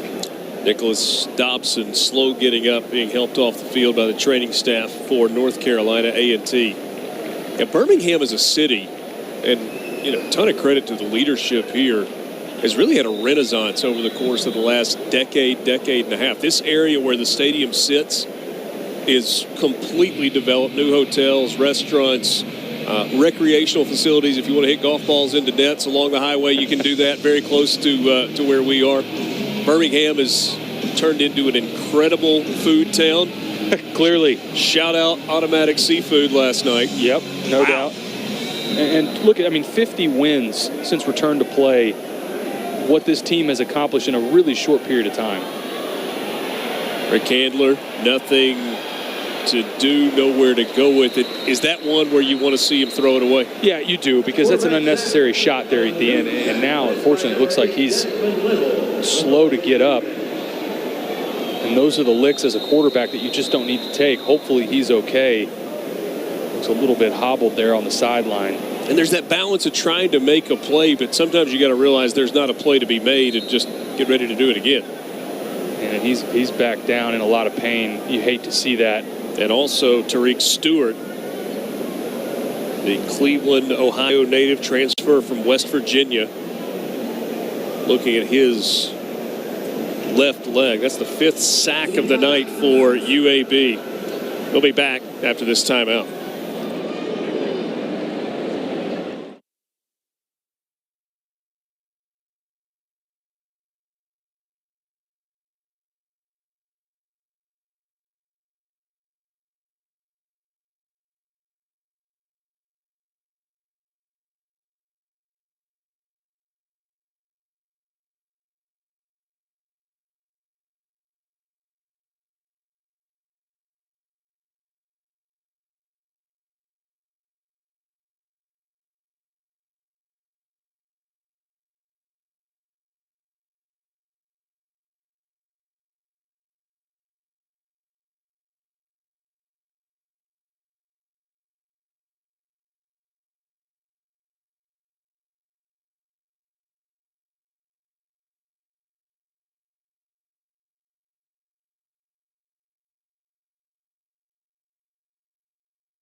(28-3), 14-18 to go. A third down coming up here for North Carolina A&T. KJ White into the game. Good news is Eli Brickhandler appeared to be okay walking around on the sideline. Looked like White wanted to pull it there, but he wasn't able to get it away from Wesley Graves. And A&T's going to have to settle for a field goal try. Blown up from the start there with Nakia Eason. Defense bowing up. Going back to that play with Eli Brickhandler, those absolutely are the plays as a quarterback. You will learn to avoid those shots. There are times where you risk your body, you try to pick up the third down or the fourth down, but second and long, and trying to extend a play, those are the shots that you just don't need to take on your body. 33-yard field goal attempt here from Owen Daffer. Splits the uprights there. 2 scores in the game tonight for Daffer. All of the points coming from him for North Carolina A&T. It is now 28-6. If you've ever been to Birmingham, you know that the Vulcan statue sits high above the city, kind of looks out over the entire city.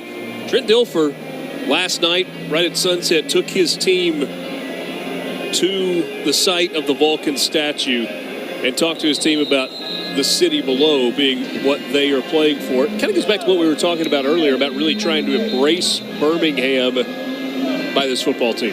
Well, and the message that he has made very clear from the beginning is we want to have a product that the city is proud of. And that doesn't mean that it's going to be Alabama or Auburn, but that doesn't mean that it can't be really good football that the city can be proud of. And I think that's what they're building towards, and he's doing it the right way. They've obviously had to bring in a lot of new faces to get their roster up to speed, but you could tell just in the opening comments that we aired from his pregame speech on reminding his guys that they're loved and wanting them to go out and play free.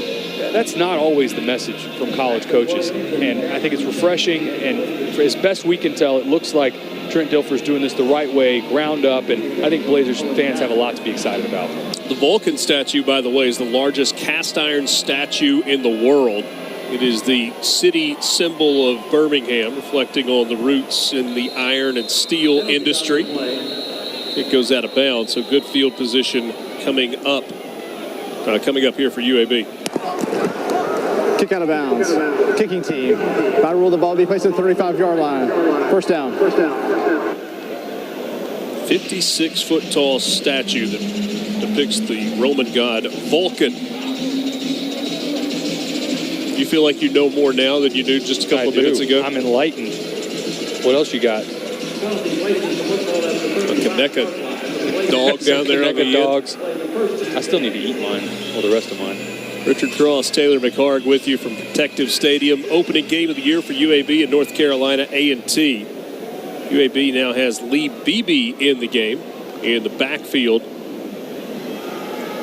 An end around. That's Brandon Buckhalter, the Ole Miss transfer, with his first touch of the game. And he's dropped after a gain of 8 on first down. Shoestring tackle away from this one going to the house. A little wrinkle to get on the perimeter for Brandon Buckhalter, the Ole Miss transfer, like you mentioned. Highly recruited out of Hartfield Academy in Jackson, Mississippi. Really worked out for him at Ole Miss and in a new home here at UAB.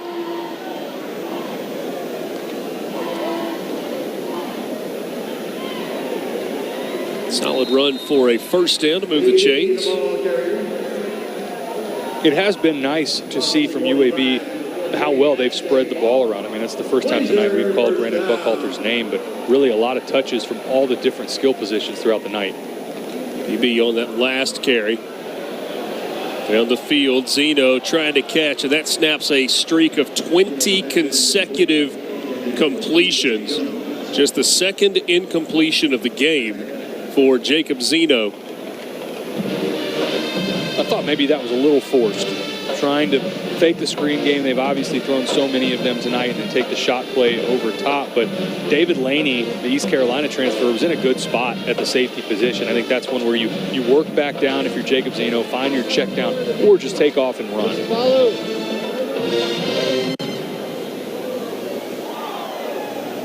Lee Witherspoon now in the game. Zeno swings it to Samario Rudolph. Rudolph still on his feet, and a flag comes in. Gained enough yardage for the first down to the 38. I think this is going to be on Malachi Holt Bennett, the Indiana transfer. For now, a gain of 13 and a first down. Trent Dilfer did not look pleased on the sideline. See if the penalty goes against UAB. He's barking at the officials like he doesn't think Holt Bennett did anything wrong here. We'll see what the call is. There is no fallible play for an illegal blindside block. First down. So they were looking at an illegal blindside block. Get another look at it at the bottom of the screen here. I see why the flag was called, but that's not the intent, right? He's got face across. That's not the striking blow that the illegal blindside block is, right? That's the one that you're peeling back. You're going full speed back into somebody. It's that kill shot that they're trying to get out of the game. I did not think that was that call. A good job by this officials crew picking up that flag. So a fresh set of downs for UAB. During the review, there's a little back and forth between the two teams. Quick pass, complete. And down to the 35-yard line. That's Lee Beebe on the reception. Beebe, a redshirt freshman from Montgomery. Played in one game a year ago. Now Witherspoon back in at running back. Zeno dumps it off, completes it to Beebe once again. Kind of a safety valve. And that should be enough for the first down. And now after almost every play, get a little bit of pushing and shoving. Those big linemen that have been leaning on each other for the better part of 3 hours. Now, Janoris Robertson shaken up here. It has gotten a little chippy. And I like the attitude here from A&T. Look, there's only 2 seniors on the entire 2 deep for this A&T defense. A lot of youth, guys that are really in their first spot playing college football. Attitude has been there for A&T. Just got to clean up execution.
$1988 Washington over Denver in Super Bowl 22, led by the great Doug Williams. Went on to become a head coach at Grambling, and now Trent Dilfer won Super Bowl 35, the quarterback of the Baltimore Ravens over the Giants back in 2001. These are the only 2 Super Bowl winning quarterbacks that have gone on to be head coaches in college football.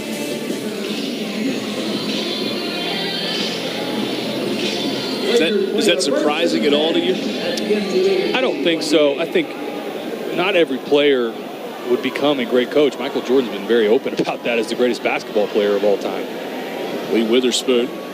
I think there's something different about players that become great coaches, and I think a lot of times you see that drive, especially from small school guys, or guys that maybe felt overlooked or they had a chip on their shoulder and then they just enjoy the grind as a coach.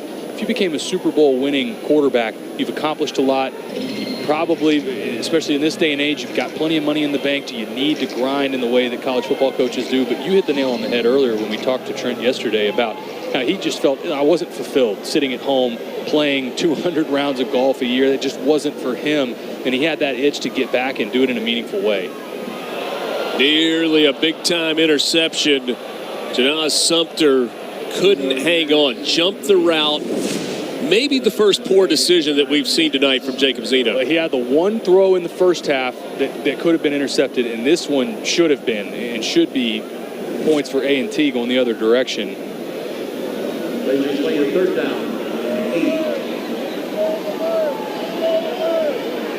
3rd and 8 here for UAB.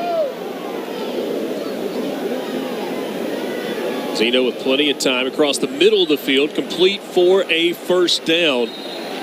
Fred Ferrier, the second, makes the catch. This is really good by Ferrier, settling down in zone coverage. Wasn't open initially. Take a look on the right side of your screen. Throttles this down, boom, right there, and a good job on time by Jacob Zeno. Right side, diving toward the end zone, a touchdown for Samario Rudolph. 16 yards to the house.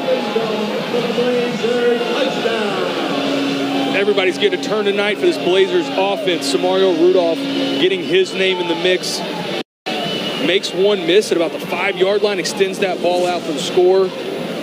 Another jet sweep. It's been a staple of this UAB offense tonight. We've seen it run with Jermaine Brown Jr. Look at that effort to get this ball extended out for the touchdown. You're going to check that knee. I think that's what they're taking a look at right now. As a former quarterback, do you love getting credit for a touchdown pass on that play? Yes, absolutely. The ruling on the field of touchdown has been reviewed. The replay has determined that the runner's knee was down inside the 1-yard line. Oh, they got the call right. They did. The knee is down.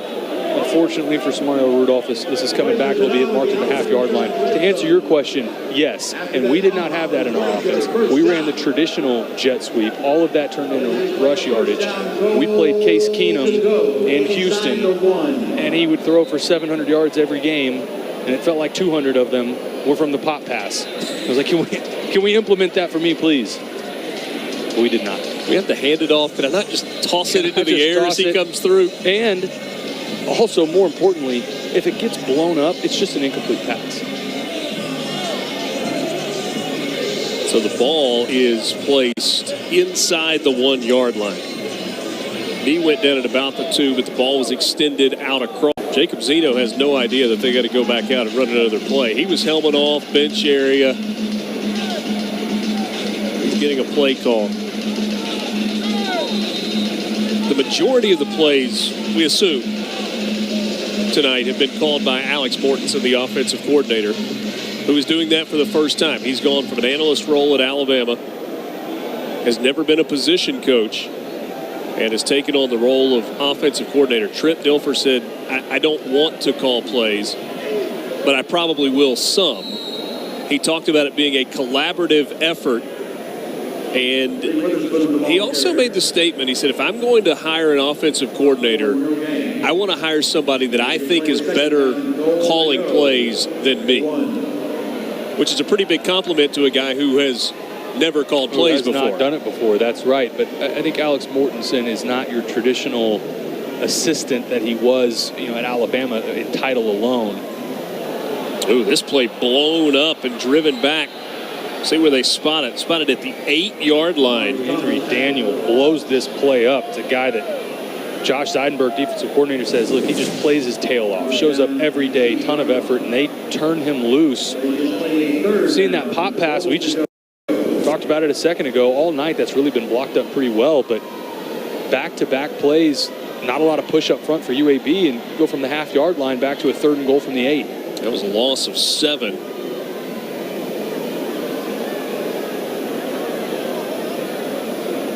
UAB thought they had a touchdown. Had the ball inside the 1-yard line, but 2 in a row that have gone backwards. Zeno dumps it off, and it's incomplete. Or excuse me, it's complete to Witherspoon. And his feet go out from under him, though. this will be a drive you can bet that Trent Dilfer and Alex Mortensen will point back to and use this as a coaching point. There hasn't been a lot tonight that the UAB offense really hasn't been efficient and clean. This was not. That drive there, that's disappointing if you're a Blazers fan. You want to have that maturity at the half-yard line. Get a hat on a hat, push forward, lean on your offensive line and get a score. Instead, you go backwards 10 yards. When you remember earlier in the game, in a short-yarded situation, they got under center with quarterback sneak, and the offensive line just fired off. It certainly did not go that way. 27-yard field goal try is on the way and is no good. So a big-time missed opportunity there for UAB. Blazers, though, still in front. 7:50 to play. It's 28-6.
Preseason poll for the American Conference. Tulane picked to win the league. Of course, they had the great Cotton Bowl win over Southern Cal a season ago. UTSA with 9 first-place votes, 3 for SMU. This UAB team got 1 first-place vote, but they are picked 8th in the league. Thoughts? I would have SMU circled as well out of that top cluster. Wesley Graves on the first down carry. Another physical run from Wesley Graves. I would have SMU circled. You and I, we had Preston Stone last year against Tulsa, and he looked solid. I think that may be an upgrade for them at quarterback. Another team in that middle of the pack that I would look for to get to the postseason this year is a surprise team, the Temple Owls. I think that's going to be an improved team under Stan Drayton. Shot down the field, and it's incomplete. It intended for Tamon Cook. It's good to see Eli Brickhandler back out there. That shot he took on the sideline, thought maybe we wouldn't get a chance to see him back in this game, but glad he could rally.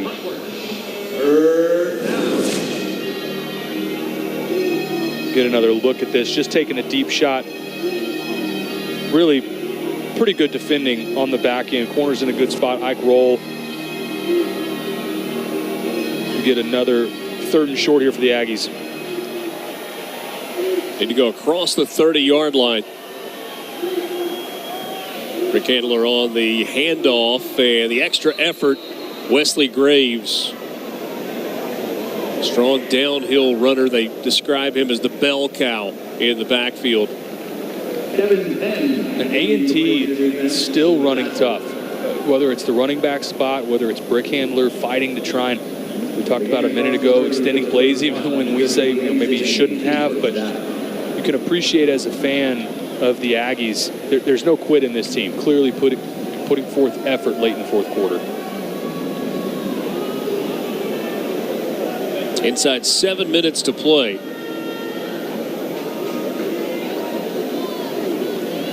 Charlie Dixon.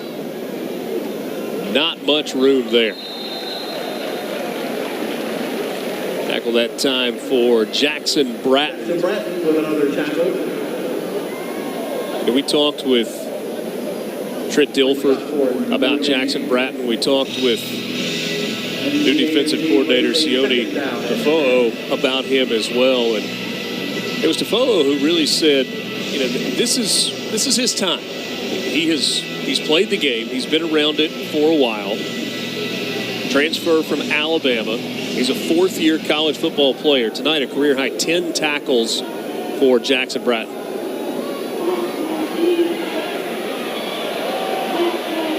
Rick Handler, again, choosing not to throw it away, and he takes a shot instead by Jackson Bratton once again. And that's another example for this defensive unit. There's youth here, clearly, but a lot of these guys, they've been in college for 3 or 4 years. Jackson Bratton's a good example of that, as you see closing speed from him coming right at Eli Brickhandler. These are the guys that this defensive unit, they're expecting to grow up and do it quickly, because they're not freshmen. They're not redshirt freshmen or sophomores in a lot of cases. They've been in college for a long time. They should be able to pick up the system quickly, and Jackson Bratton's a great example of that and how he's performed tonight.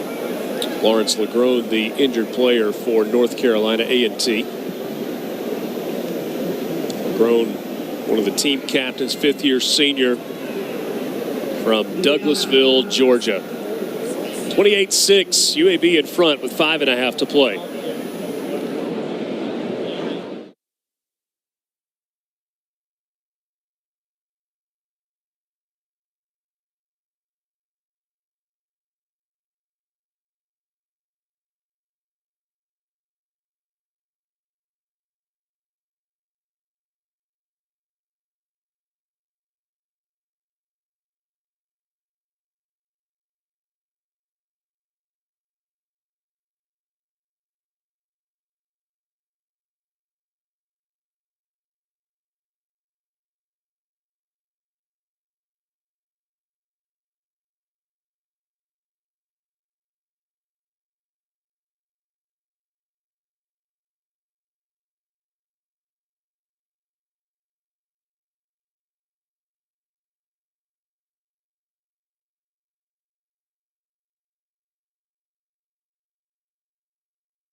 NC A&T with a third down and 11 at their 30-yard Rowan line. helped off the field. Able to walk off on his own power. Third down and 11. The Aggies of North Carolina A&T. Screen pass. And it's going to be a couple of yards short of the first down. Jackson Bratton once again in on the Benji tackle. Christian on the reception. A rivalry game coming up for A&T next week in their season home opener when they host North Carolina Central. Fourth down and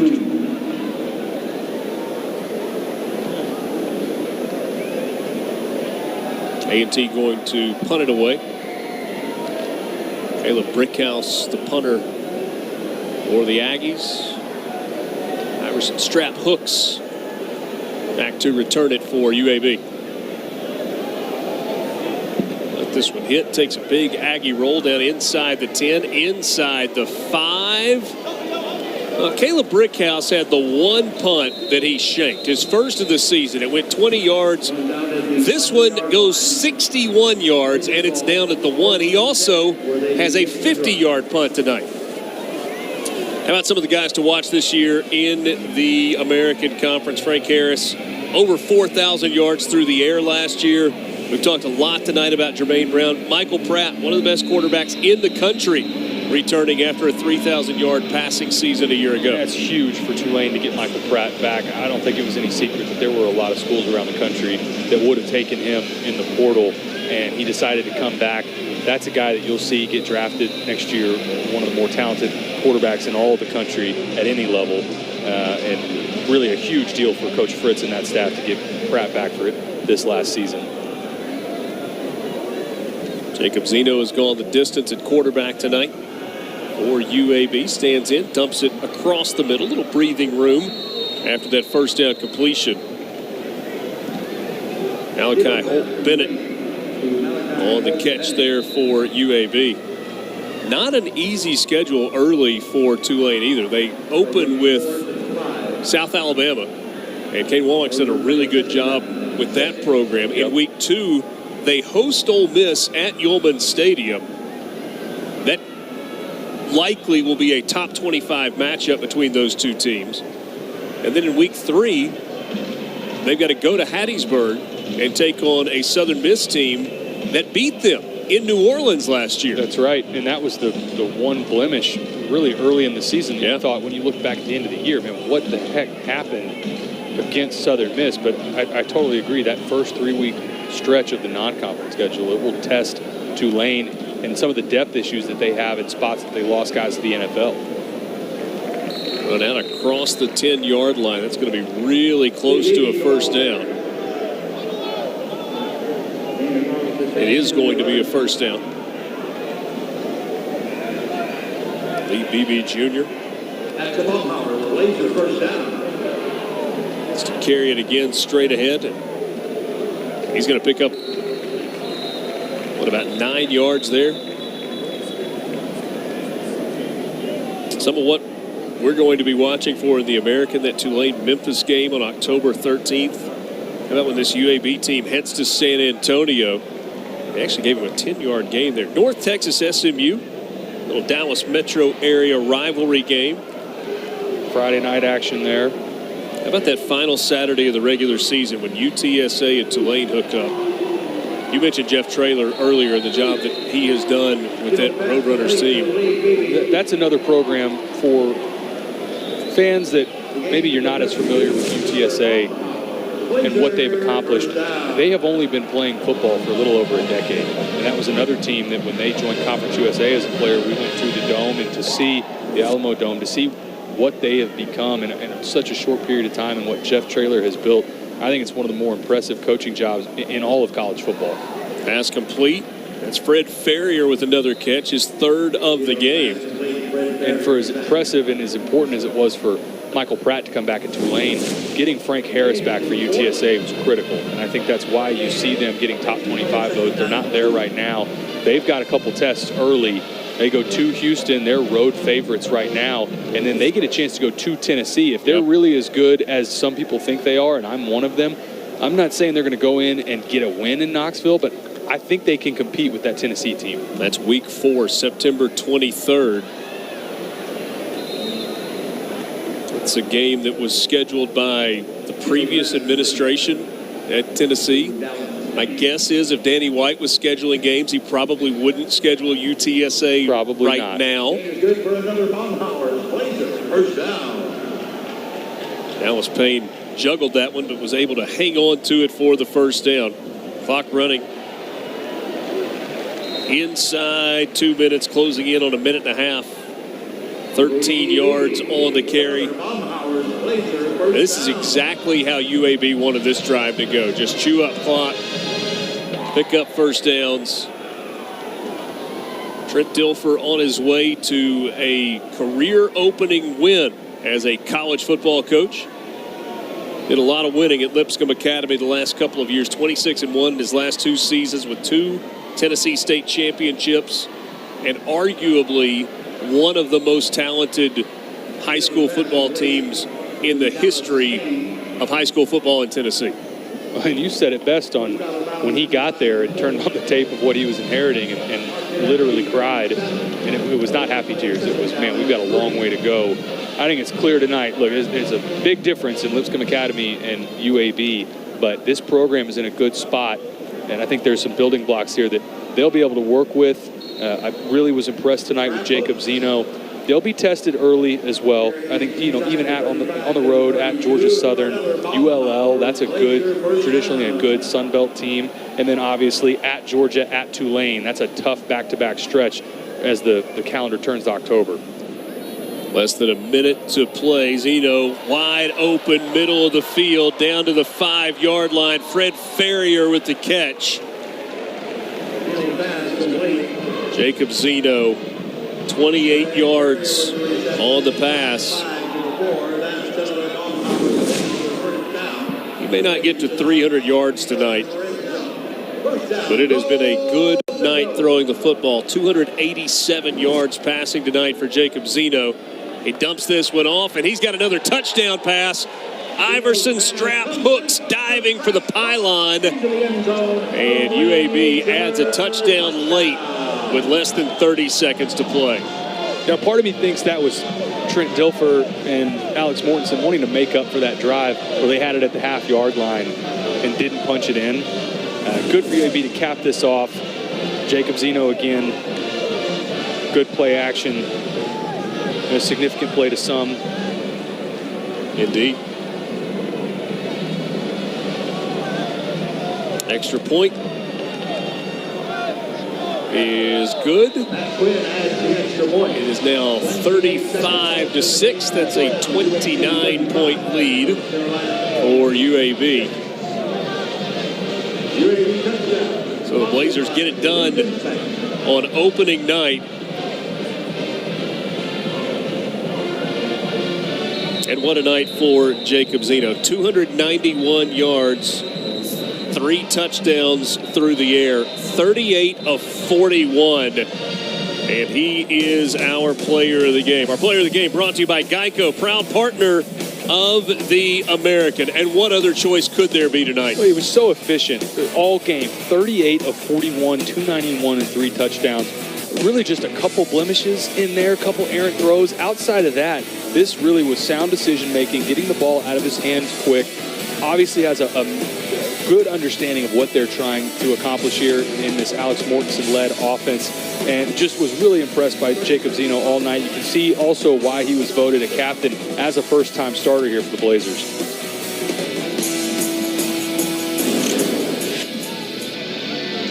So Zeno, our Geico player of the game. Geico, proud partner of the American.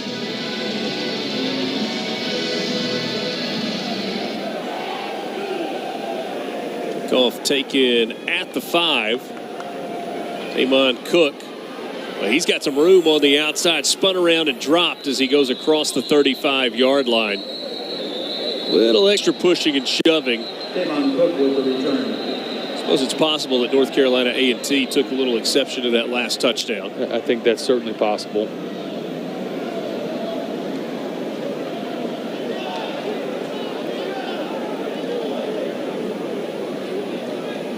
Good job by the officials to get that broken up quickly. And 17 seconds left on the clock.